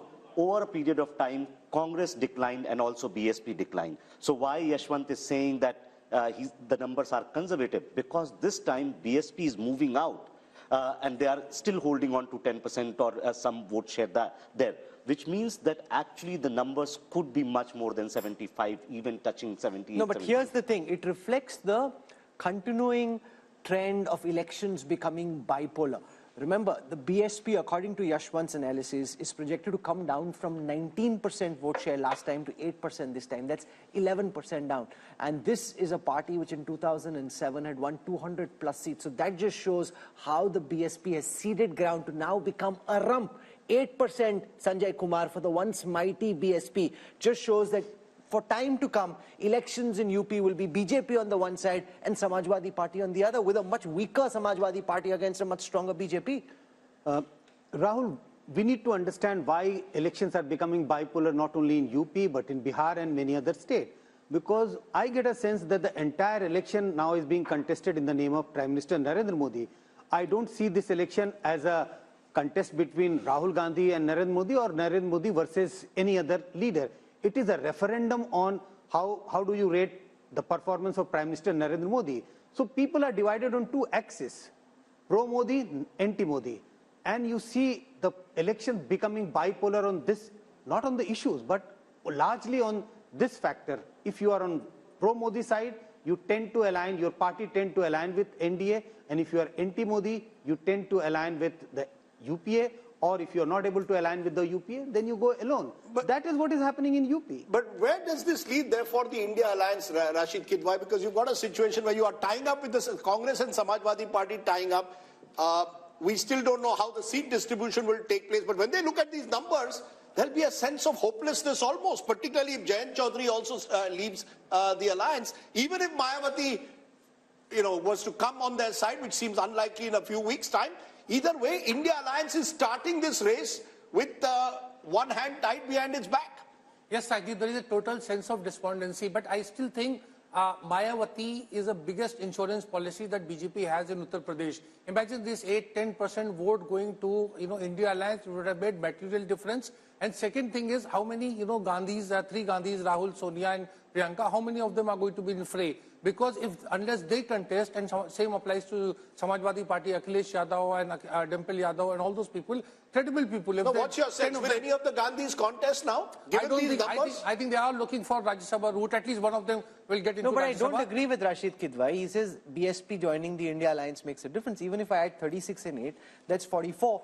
Up against 51 for 52 for the NDA, it still leaves them 6 short. No, but so even if there is perfect transfer of votes, even if there is perfect transfer of votes, which we saw in the last elections when they were both stronger in the BJP, not as strong, it still didn't make a difference. Look, Rahul, BJP is the dominant party of UP. There's no doubt about that. And all the other parties are basically trying to compete for that same anti-BJP vote that exists. So even if they come together, they're actually only consolidating the anti-BJP vote. The BJP vote itself Once it's crossing 50%, even if it was 48% tomorrow, they would still be well over 60 as they were in 2019. So I think, Rahul, we are not factoring in the Ram Lahar, which is there. There is a lot of why people are shifting, because they think that there is going to be a huge, consolidation in favor of BJP in Uttar Pradesh. And now, that explains Salman, why so this was a cricket match, and the BJP ends up 72 out of 80 in the first state. And the projection across our table of really sharp political minds is that it could actually even be more. Then, the Congress and the India alliance are out of the race even before the race has begun. Shehzad can say, okay, thank you very much, I don't need to do the talking. Modi's doing the talking for me. Rahul, no game is over till it is totally over. So I know this is a very disappointing save for the India alliance. But I must say that despite all the advantages that the Prime Minister and Amit Shah and BJP have built up over these 10 years or so, they're still pretty much at 50%. The opposition has not been able to come together as we need to defeat this power so far. But the election is not over. The election is going to be contested in UP and all over the place. And by the way, I know you people said something about the performance. This is a performance election. If this is a performance election, I want to ask you. I want to ask the people of UP, for example, that until 2014, UP's economy was larger than Tamil Nadu's economy. Now, 10 years later, and most of that is under, all of it is under Prime Minister Modi, and most of it is under Chief Minister Yogi Adityanath. Why is the UP economy now smaller than the Tamil Nadu economy? What has changed? Now, at the national level, we are doing a T20 style analysis, so we want 1 point at a time. You made your point. Let Shehzad Poonawala now respond. Shehzad, the fact is that UP is seen now as a dominant party state. Do you give credit to the Modi factor, the Upyogi factor, a combination of both? The fact that the double engine there seems to be really working at the moment. Rajdeep, I give credit to 3 factors, and let me complete my answer. 1 is Ram Lala, 2 is Geeta, and 3 is PD. And let me complete. Ram Lala means Rashtriya Suraksha, Mahila, Labharti, Leadership, and Arthavavastha. Geeta means growth, information, innovation, infrastructure, technology, and Atmanirbhar Bharat. And PDA means performance, delivery, and aspiration. Today, Rajdeep, Modi ji and Yogi ji have converted the vocabulary of people like you from anti-incumbency to pro-incumbency, where even the most critical cynics like Yogendra Yadav and Rajdeep Sardesai in the Democratic newsroom also have to say that BJP ko सबसे ज्यादा number मिलेंगे ही. This kind of conversion happens when time after time the people see the leadership and the performance of the party on the ground and overall, because we have a mission and a vision. We are not people of commission, corruption, ambition and family profession, and therefore I give credit to Ram Lala, Geeta and PDA. I love his acronyms. He's going to go very far in politics, given those acronyms. Mr. Modi has clearly got a few bucks in the party who know how to use acronyms rather well. What I want to do now is play out a small excerpt from a show we had earlier today from Lucknow, where we spoke to voices on the ground, trying to get a sense of the pulse in Uttar Pradesh. So here are some excerpts from the Mood of the Nation poll from Uttar Pradesh from earlier today.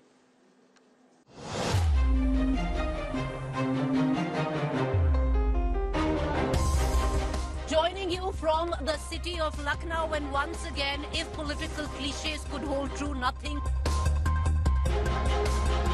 विपक्ष की जल गई है एकता की रस्सी, इसलिए Bhajpa UP में जीतेगी 80 में 80। मुझे लगता है यहाँ पर बैठ के लच्छेदार बातें करना और थोड़ी बहुत शेरो शायरी कर लेना एक चीज है। आप धरातल पर आके असलियत देख लीजिए। हम पूरे विश्वास के साथ कह रहे हैं कि कांग्रेस पार्टी का उत्तर प्रदेश में खाता नहीं खुलने देंगे। युवा चाहता है रोजगार, और रोजगार के नाम पर आप कहते हैं पकौड़े तल लो। केवल भारतीय जनता पार्टी है जो बढ़ती हुई दिखाई दे रही है, बाकी सारे राजनीतिक दल आपको गिरते हुए दिखाई दे रहे हैं।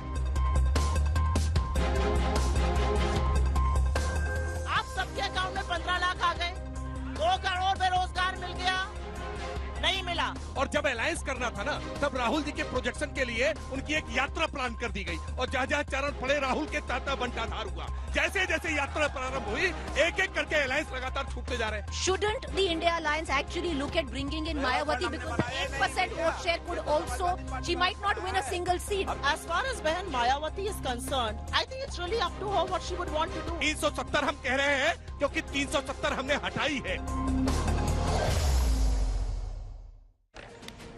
I want to come now to the state of Punjab, and just keep in mind that the numbers that you're about to see assume that the Aam Aadmi Party and the Congress will find a way of fighting together. But this is a state where AAP and Congress are 1 and 2, and whenever two parties are 1 and 2, they typically find it very difficult to be able to distribute seats amongst themselves. Between 2 and 3, it's much easier than it is between parties that are 1 and 2. But since that's the way it is seeming on the surface, that's the calculation that we're about to show you. So here are the numbers for Punjab. I'm going to start by taking a look at the vote share numbers first. The BJP had 10% vote share in the previous Lok Sabha elections.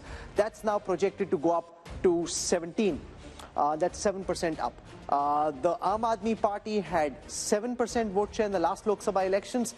That's now projected to go up to 27. That's 20% up from the last time. The Congress had 40% vote share in the last elections. That's now projected to come down to 38. That's 2% down from the last time. The Akalis had 28% vote share. That's now projected to come down to 14, a loss of 14% for the once formidable Akalis. Let's take a look at how this converts into seats. So on your screen right now, for the 13 seats of Punjab, here are the C Voter India Today Mood the Nation projections.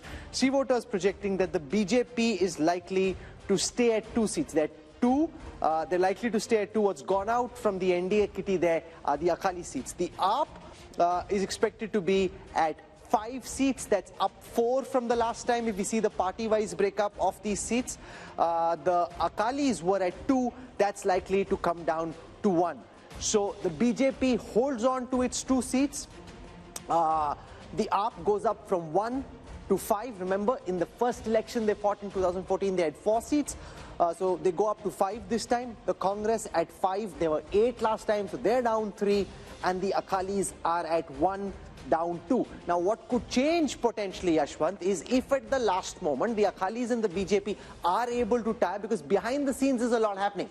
It's not firm, finalized, both sides haven't decided. The Akalis we know are keen, the BJP is 50-50, wishy-washy, but that can change anytime. And if that changes, how does that potentially change these numbers? Of course, I mean that would be having some impact for sure, because I guess that between the Akalis and the BJP, even though there has been quite a lot of bad in the recent years, as far as the core voting is concerned, they are pretty much supplementary in nature. The core has been anti-Congress vote at large, which the Akalis and the BJPs have been tending together.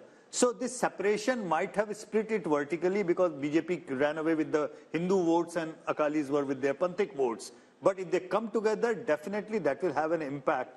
But it will not be the same kind of seat sharing, Rajdeep, that is for sure, because wherever BJP is going back with their old allies, the seat sharing equation is no more the same, which was defined by Vajpayee and Advani. But you know, this is a fascinating state, Raj Chengappa, because the alliances have changed dramatically in the last few years. The BJP and the Akalis were together. AAP versus Congress was the battle of Punjab. They've now come together. They may not have chemistry on the ground. Do you really believe that this AAP-Congress alliance will work in the end and actually see the arithmetic benefits that this poll is suggesting? Or do you believe in the end it'll be very difficult for AAP and Congress to actually fight Punjab together, which may be another twist to these numbers? It's my favorite state since I was there as editor-in-chief of the Tribune. But I think here, let's take Sanjay's argument of brand Modi and a referendum of that. How much of that is going to play out in Punjab? It never happened when Rajiv Gandhi, it was very troubled state, of course, at that particular time. So the Congress never benefited at that time because of the wave that happened. So if you look at it currently, if the AAP and the Congress get together, they're a decisive force. Have they got together? Have they agreed on anything? That is not to be seen as yet. No, but can I counter what you're saying to say that it's almost impossible? How will you decide if you're 1 and 2 in that state? On a drawing board, you can say whatever you want. Given the problems in Uttar Pradesh, given the problems in Bihar, it is very difficult. In Delhi, they may still have some kind of an arrangement. In Punjab, they'll ultimately come to the conclusion that it's better for us to fight separately. No, they may well do that, Rahul. They actually seem to believe that that might even work to their favor. That, you know, you have a multi-corner. No, so I'm saying then the premise of the poll for Punjab is flawed because it hypothetically assumes that they're fighting together. Yeah, sure. But the one thing about Punjab, to take from what Raj Chengappa said, and that's the fascinating part of Punjab, Sanjay Kumar, it's the one state in North India where the Modi wave has not worked both in 2014 and 19. Look at both these elections. The Congress, if there's one state in northern India, held its own in the last 10 years, it's Punjab. You think the politics of Punjab, therefore, is very distinct and different from the rest of the country in a way? Two factors. Even though the political clout of Shiromani Akali Dal has come down, but look at the states where regional parties are strong. BJP has not found it easy to make inroads. That's one case why in Punjab BJP has not been able to make inroads. Second, BJP has been contesting in Punjab in alliance with Akalis, so Akalis have been a dominant player. That was a difficulty in the Bihar also for the first couple of decades. Also, look at the social composition of Punjab. In Punjab, we have a very large majority of Sikh voters.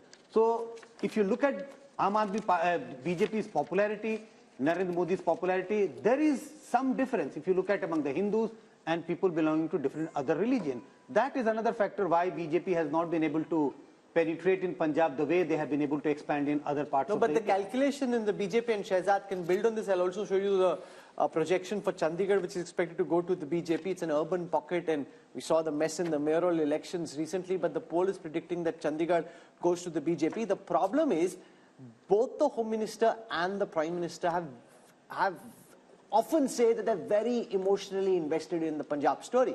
And yet, on the ground, we see, especially amongst the Sikhs, this pushback.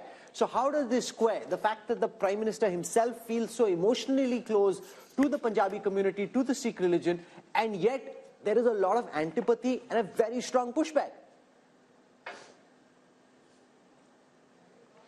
Rahul, look, what Sanjayji was saying just now, that since we were the younger brother in the alliance, and that alliance was not purely for political reasons, it was also for ensuring the message of Sabka Saath and Samajik Sohar between the Hindu-Sikh community. And therefore, we sacrificed a lot of our space and a lot of the other things also while we were in that alliance. For the first time now, we are finding our feet in Punjab, not just in urban areas, but also in the rural pockets. And therefore, this vote is a vote of expansion. It is a vote of credibility that will keep increasing over the few period of years. And look at the outreach that Prime Minister Modi has done towards the Sikh community. It is not a political outreach, it is an emotional outreach, whether it is celebrating the Prakash Parbs of the great gurus of the Sikh community, whether it is celebrating Veer Balas Divas, or whether it is reaching out to various sections, whether it is the FCRA clearance on Harminder Sahib, langars that we are making GST free. So I think there is a concerted effort. Not everything is done only for political purpose. Some things are beyond politics. For Rashtra Niti, we have done a lot of things, and I think that is also being reflected because Punjabis are very patriotic people. They are ready to sacrifice their lives for the nation. They have contributed so much to the armed forces, and I think you'll see, because the kind of mismanagement Aam Aadmi Party is doing. Look at the Nasha Mafia, look at the kind of corruption that is taking place. I'm not saying this. Mr. Sidhu is saying about the corruption. And also the alliance between Congress and here AAP. In Punjab, Amitabh Tiwari, is if they fight separately, this calculation, and you're seeing the India numbers projected by C voter to zoom up in terms of vote share very substantially, all that is based on the assumption that they fight together.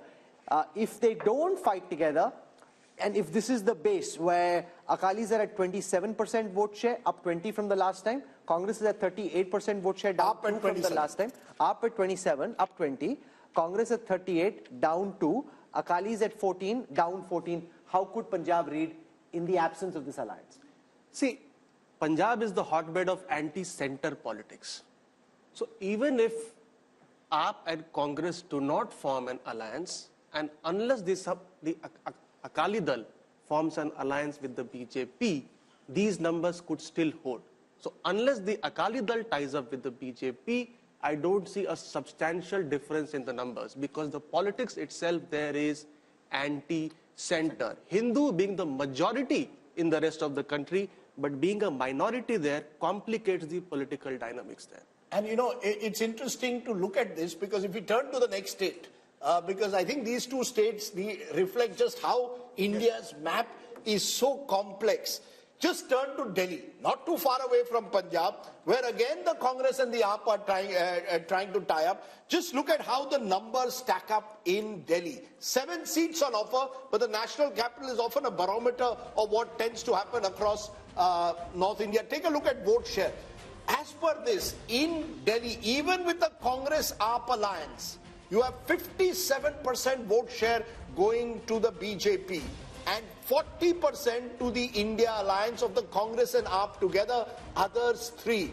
How does this then translate into seats? 7 seats in Punjab, in Delhi, all 7 went last time, remember, to the BJP. All 7 will go back to the BJP as per this poll. So that takes off from what Amitabh Tiwari just said. Punjab is almost sui generis, Rahul Verma. There, if the Congress and AAP tie up, they do very well.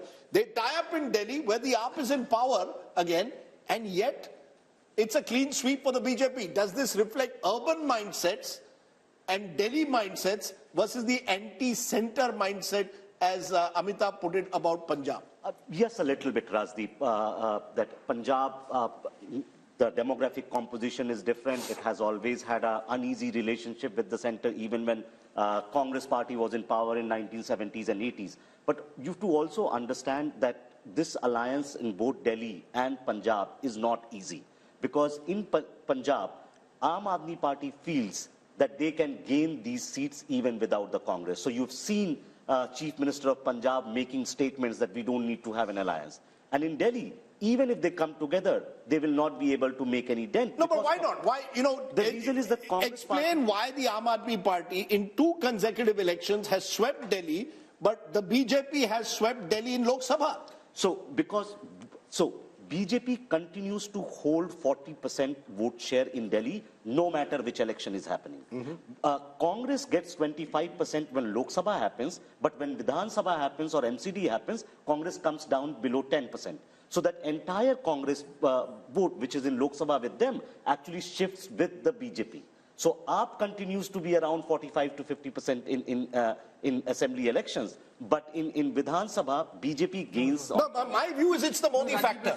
What seems to be is that the Lok Sabha elections, you look at Narendra Modi. When you're fighting a state election, you look at Arvind Kejriwal. That's happened 2 elections in a row. And it seems, as per your numbers, it's going to happen again. It's a split vote, Rajdeep, and it's happening across India, across all the states, honestly speaking. Each and every state, if you look into the vote share of the last assembly and the last Lok Sabha in together, you will see somewhere between 10 to 25% of jump in favor of the BJP whenever the Lok Sabha elections are there. However, in case of Punjab, I must mention this because it's an important and critical point to add.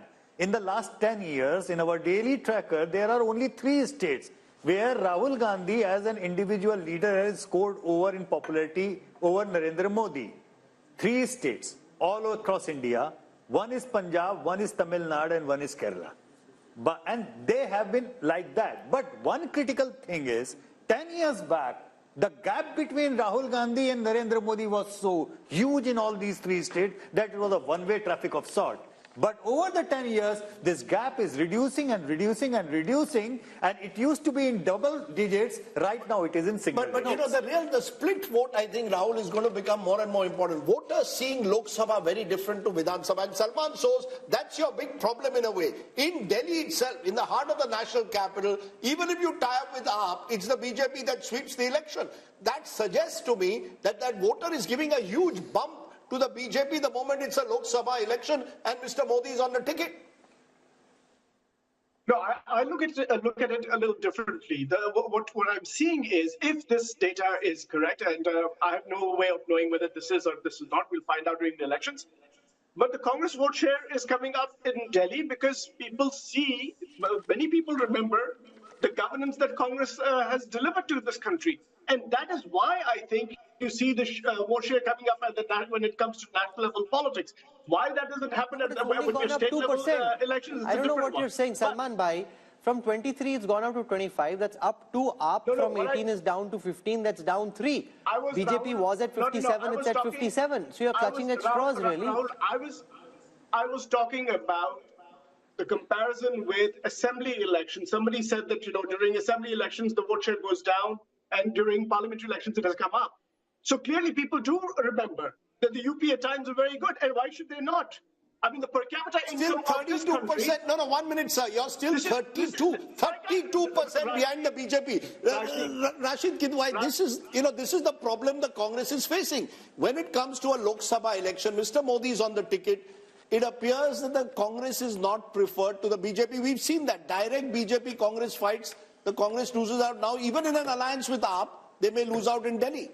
Yeah, but Rajdeep, Delhi's story is very simple. It is due to Muslim vote that swings. In assembly election, Muslim vote tends to favor Arvind Kejriwal's party, and in Lok Sabha election, it favors the Congress. So that is why there is a kind of mismatch. And when we talk about vote share, we must look at the each and every constituency profile, and that's where it matters. So even if some parties maybe 40% plus, another party 57%, in 7 Lok Sabha seats, the results may be slightly different. So vote share. No, so you make an important point. In a seat like, say, Chandni Chowk or in East Delhi, absolutely, where the minorities are in big numbers, Rashid Kidwai's argument is, and that's where we can go across to Sanjay Kumar, that as far as the state is concerned, it may still be 57 versus 25 and 13, but in that concentrated pocket, it may help this alliance, if it comes together, put a tighter fight in 2 seats, at least East Delhi and Chandni Chowk.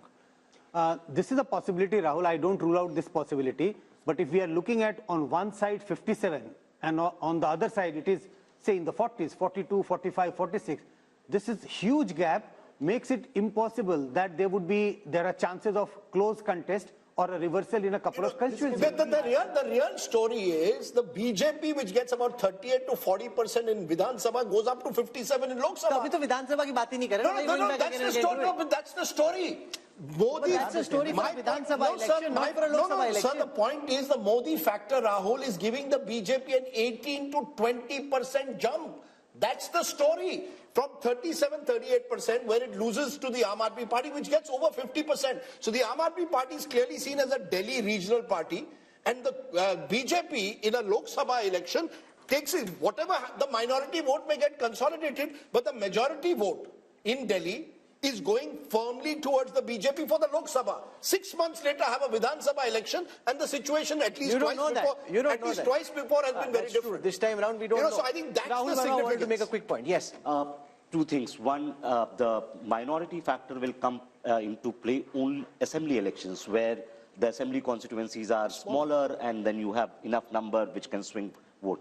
Even in Chandni Chowk, you don't have 50% Muslim population, which can suddenly turn the seat. And besides, after delimitation in 2008, the entire composition of these seats have changed. Actually, in Delhi, there is not even a single Lok Sabha seat now which can say that, okay, minority votes are the decisive vote here. Yeah. Earlier, the Chandni Chowk, before till 2009 elections probably, that was the probability, but after 2008, delimitation. No, but in Delhi, if AAP and Congress are on the same ticket, it does make things more exciting. It does. It does certainly, absolutely. It makes sense. Still be 7, but having said that, you know, it's also the fact, you know, Rajdeep, Sheila Dikshit ji was very clear, very clear that if Congress has to revive, they have to make sure they do not go with Aam Aadmi Party. Without you know, that's how. Is also clear. She has been very clear. So I really think, Rahul, the story which we must stress is this Modi factor.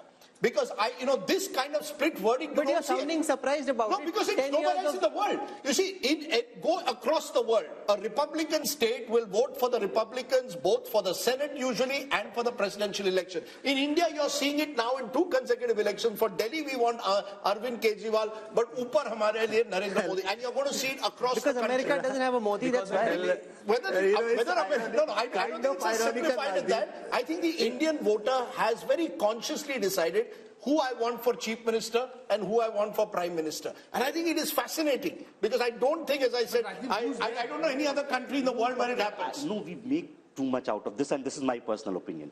There is only 15 to 20% of vote which swings here and there. That's a lot. No, but in only couple of states, except Odisha, except Delhi, do you see a split verdict of this kind? Yes, Karnataka.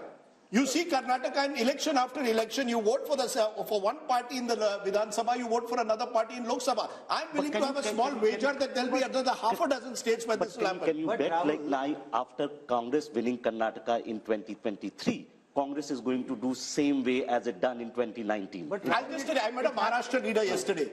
He said, we have put all our eggs, a Maharashtra Congress leader, we have put all our eggs in Vidhan Sabha. I said, what about Lok Sabha? He said, Lok Sabha madhe Modi aahe. Please understand. That's how they are seeing it. You're the reality on the ground. 2019. Madhya Pradesh, Rajasthan, Chhattisgarh. Let's come to Madhya Pradesh and Rajasthan, because this is a fascinating political adda, and if we go on, we can be here all evening. So I want to come now to Madhya Pradesh and take you through the numbers. We need to just step on the pedal a bit so we can go, otherwise we'll be here all evening. So in Madhya Pradesh, the BJP had 28 seats. Apart from Chhindwara, they won 28 out of 29 seats. This time, they're expected to come down to 27. The India Alliance had 1, expected to go up to 2. This is as far as votes are concerned. 58% last time for the BJP, same this time. And the Congress's vote share, 35 last time, expected to be 38 this time. So basically, you're predicting that one other seat could possibly go away from the BJP and one extra seat could get added to the Congress. I want to quickly go across to Rajasthan as well.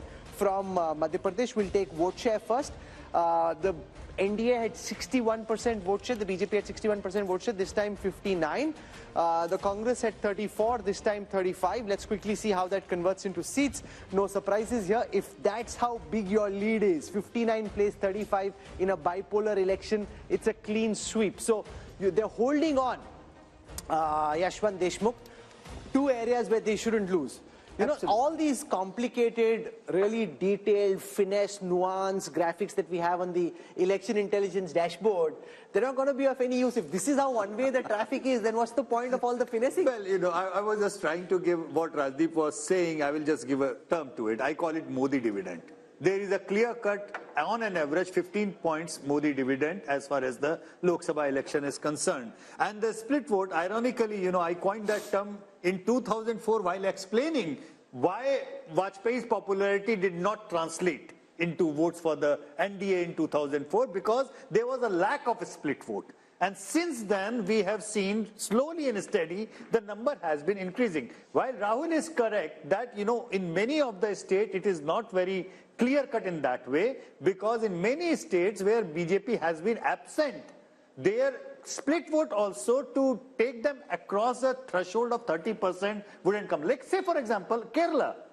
Kerala Vidhan Sabha election, BJP goes into single digits. In Lok Sabha election, they almost touch 20%. But you know, can I just make a point, and Raj, I want you to come in on this. When BJP swept states like Rajasthan and Madhya Pradesh in 2019, we called it the Balakot bump. That post-Balakot, Mr. Modi had taken over the entire space. Now, even without Balakot, the fact is in both these states, the BJP is holding its own, sweeping Rajasthan as per this poll. 27 out of 29 in Madhya Pradesh. In Rajasthan, there was a close contest just a month ago. And yet now, Lok Sabha, it appears it's the BJP all the way. What explains it? So we can even throw Balakot probably out of the equation. Just say there is the Moditwa factor. You know, if you look at it, and if you ask somebody, even in Delhi or in Madhya Pradesh, who would you really want in the center? I mean, that's the question. And that answer is a very logical answer that voters would give. I would gather in Madhya Pradesh as well, who is the Congress projecting for them to vote for? Even as Prime Minister? As Prime Minister.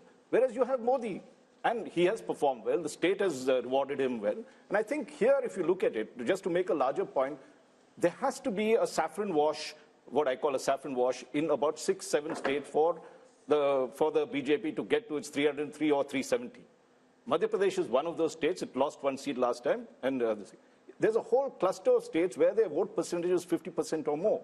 I think, let's take the seats, 223 seats or so, where their margin is so big, over 5 lakhs or something, that they will win. Madhya Pradesh is one of those states that's there. So there are 2 points I'd like to make. One is what you were saying earlier, that the Modi factor will work very, very strongly to dispel any state kind of resistance that is building or any Congress support that could move towards Rahul or anything that's there. And 2, these are the kind of states where when we have 50%, the opposition has no chance. Sure, but you know, Amitabh Tiwari, this comes back to the point which many people have been making, that the real battle for the opposition was to try and take on the BJP, where there's a direct BJP-Congress fight. 186 seats last time where there was a fight, the Congress won just 12. If these numbers are to be replicated, it once again shows where the Congress is the main opposition. i.e. Madhya Pradesh, Rajasthan, the BJP is the front runner, and you're seeing the Prime Minister in all his recent speeches not focusing on regional parties, targeting the Congress, the Kamzor Kadi, as the BJP sees it. Yes, so one of the main reasons why BJP is against sweeping both these states is because it is facing Congress as the opposition, number one. Number two, the India alliance partners do not have a single vote in these two states. So there is no advantage to Congress of any India bloc formation because it does not get the reciprocity. And number three is that, as you said, the Modi factor, let's say. So 33% people, or rather 37% people, voted on the name of the PM face. So if you don't have a PM face, you are excluding 37% of the voters from the target When will segment. these numbers leave the Congress party? They've lost Madhya Pradesh, they've lost Rajasthan Assembly election, they've lost Chhattisgarh. Now you've got a possible sweep as per this Mood of the Nation poll. Will it only further demoralize the Congress in the heartland?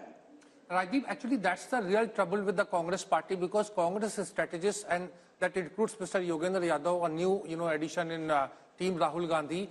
And I heard, once he told you also in an interview, he seems to think that the, Congress will get 7, 8, 9 seats in Rajasthan, 5, 6 seats in Madhya Pradesh and in Chhattisgarh. So there is, he's converting that vote percentage, that 40% plus vote percentage of the Vidhan Sabha into Lok Sabha. And that is where I think there is a tactical error, but Rahul Gandhi is buying that. And India Alliance is buying that. You know, Salman shows this is the real problem in a way for the Congress party to revive itself.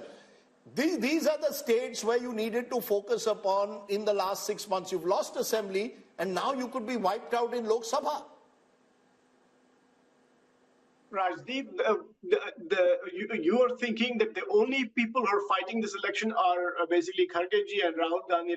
We have people, we have leaders in our states. They're fighting elections. They're getting ready. So what will become evident later on is, in your own poll, we're seeing, say, for example, a bump of 3 percentage points for India Alliance, which is Congress in Madhya Pradesh, for example. What that tells me is that there is a solid base for the Congress party to build on. And from now until the elections, anything is possible. So, yes, the perception that is being built is that the Modi ji has won, everything is done. And by the way, yes, exactly, the PDA. Let me get to the PDA that my friend Shahzad talked about. The PDA is, what is it? It is propaganda. There is nobody who does propaganda more than Narendra Modi and the BJP. What does D stand for? D is destruction of relationships between brothers, Hindus, Muslims in this country. And what is A? A stands for arrogance of party, of money, of control of media. By the way, in the Hindi belt that we are talking about, how many newspapers carry any news from the Congress party? You know it, and I know it. Hindi newspapers do not carry news of the Congress party. Meanwhile, not just regular news of the Prime Minister. Anytime the Prime Minister says something, he's plastered on television all the time. No wonder people think there is nobody but Narendra Modi, because that is what the media has been projecting.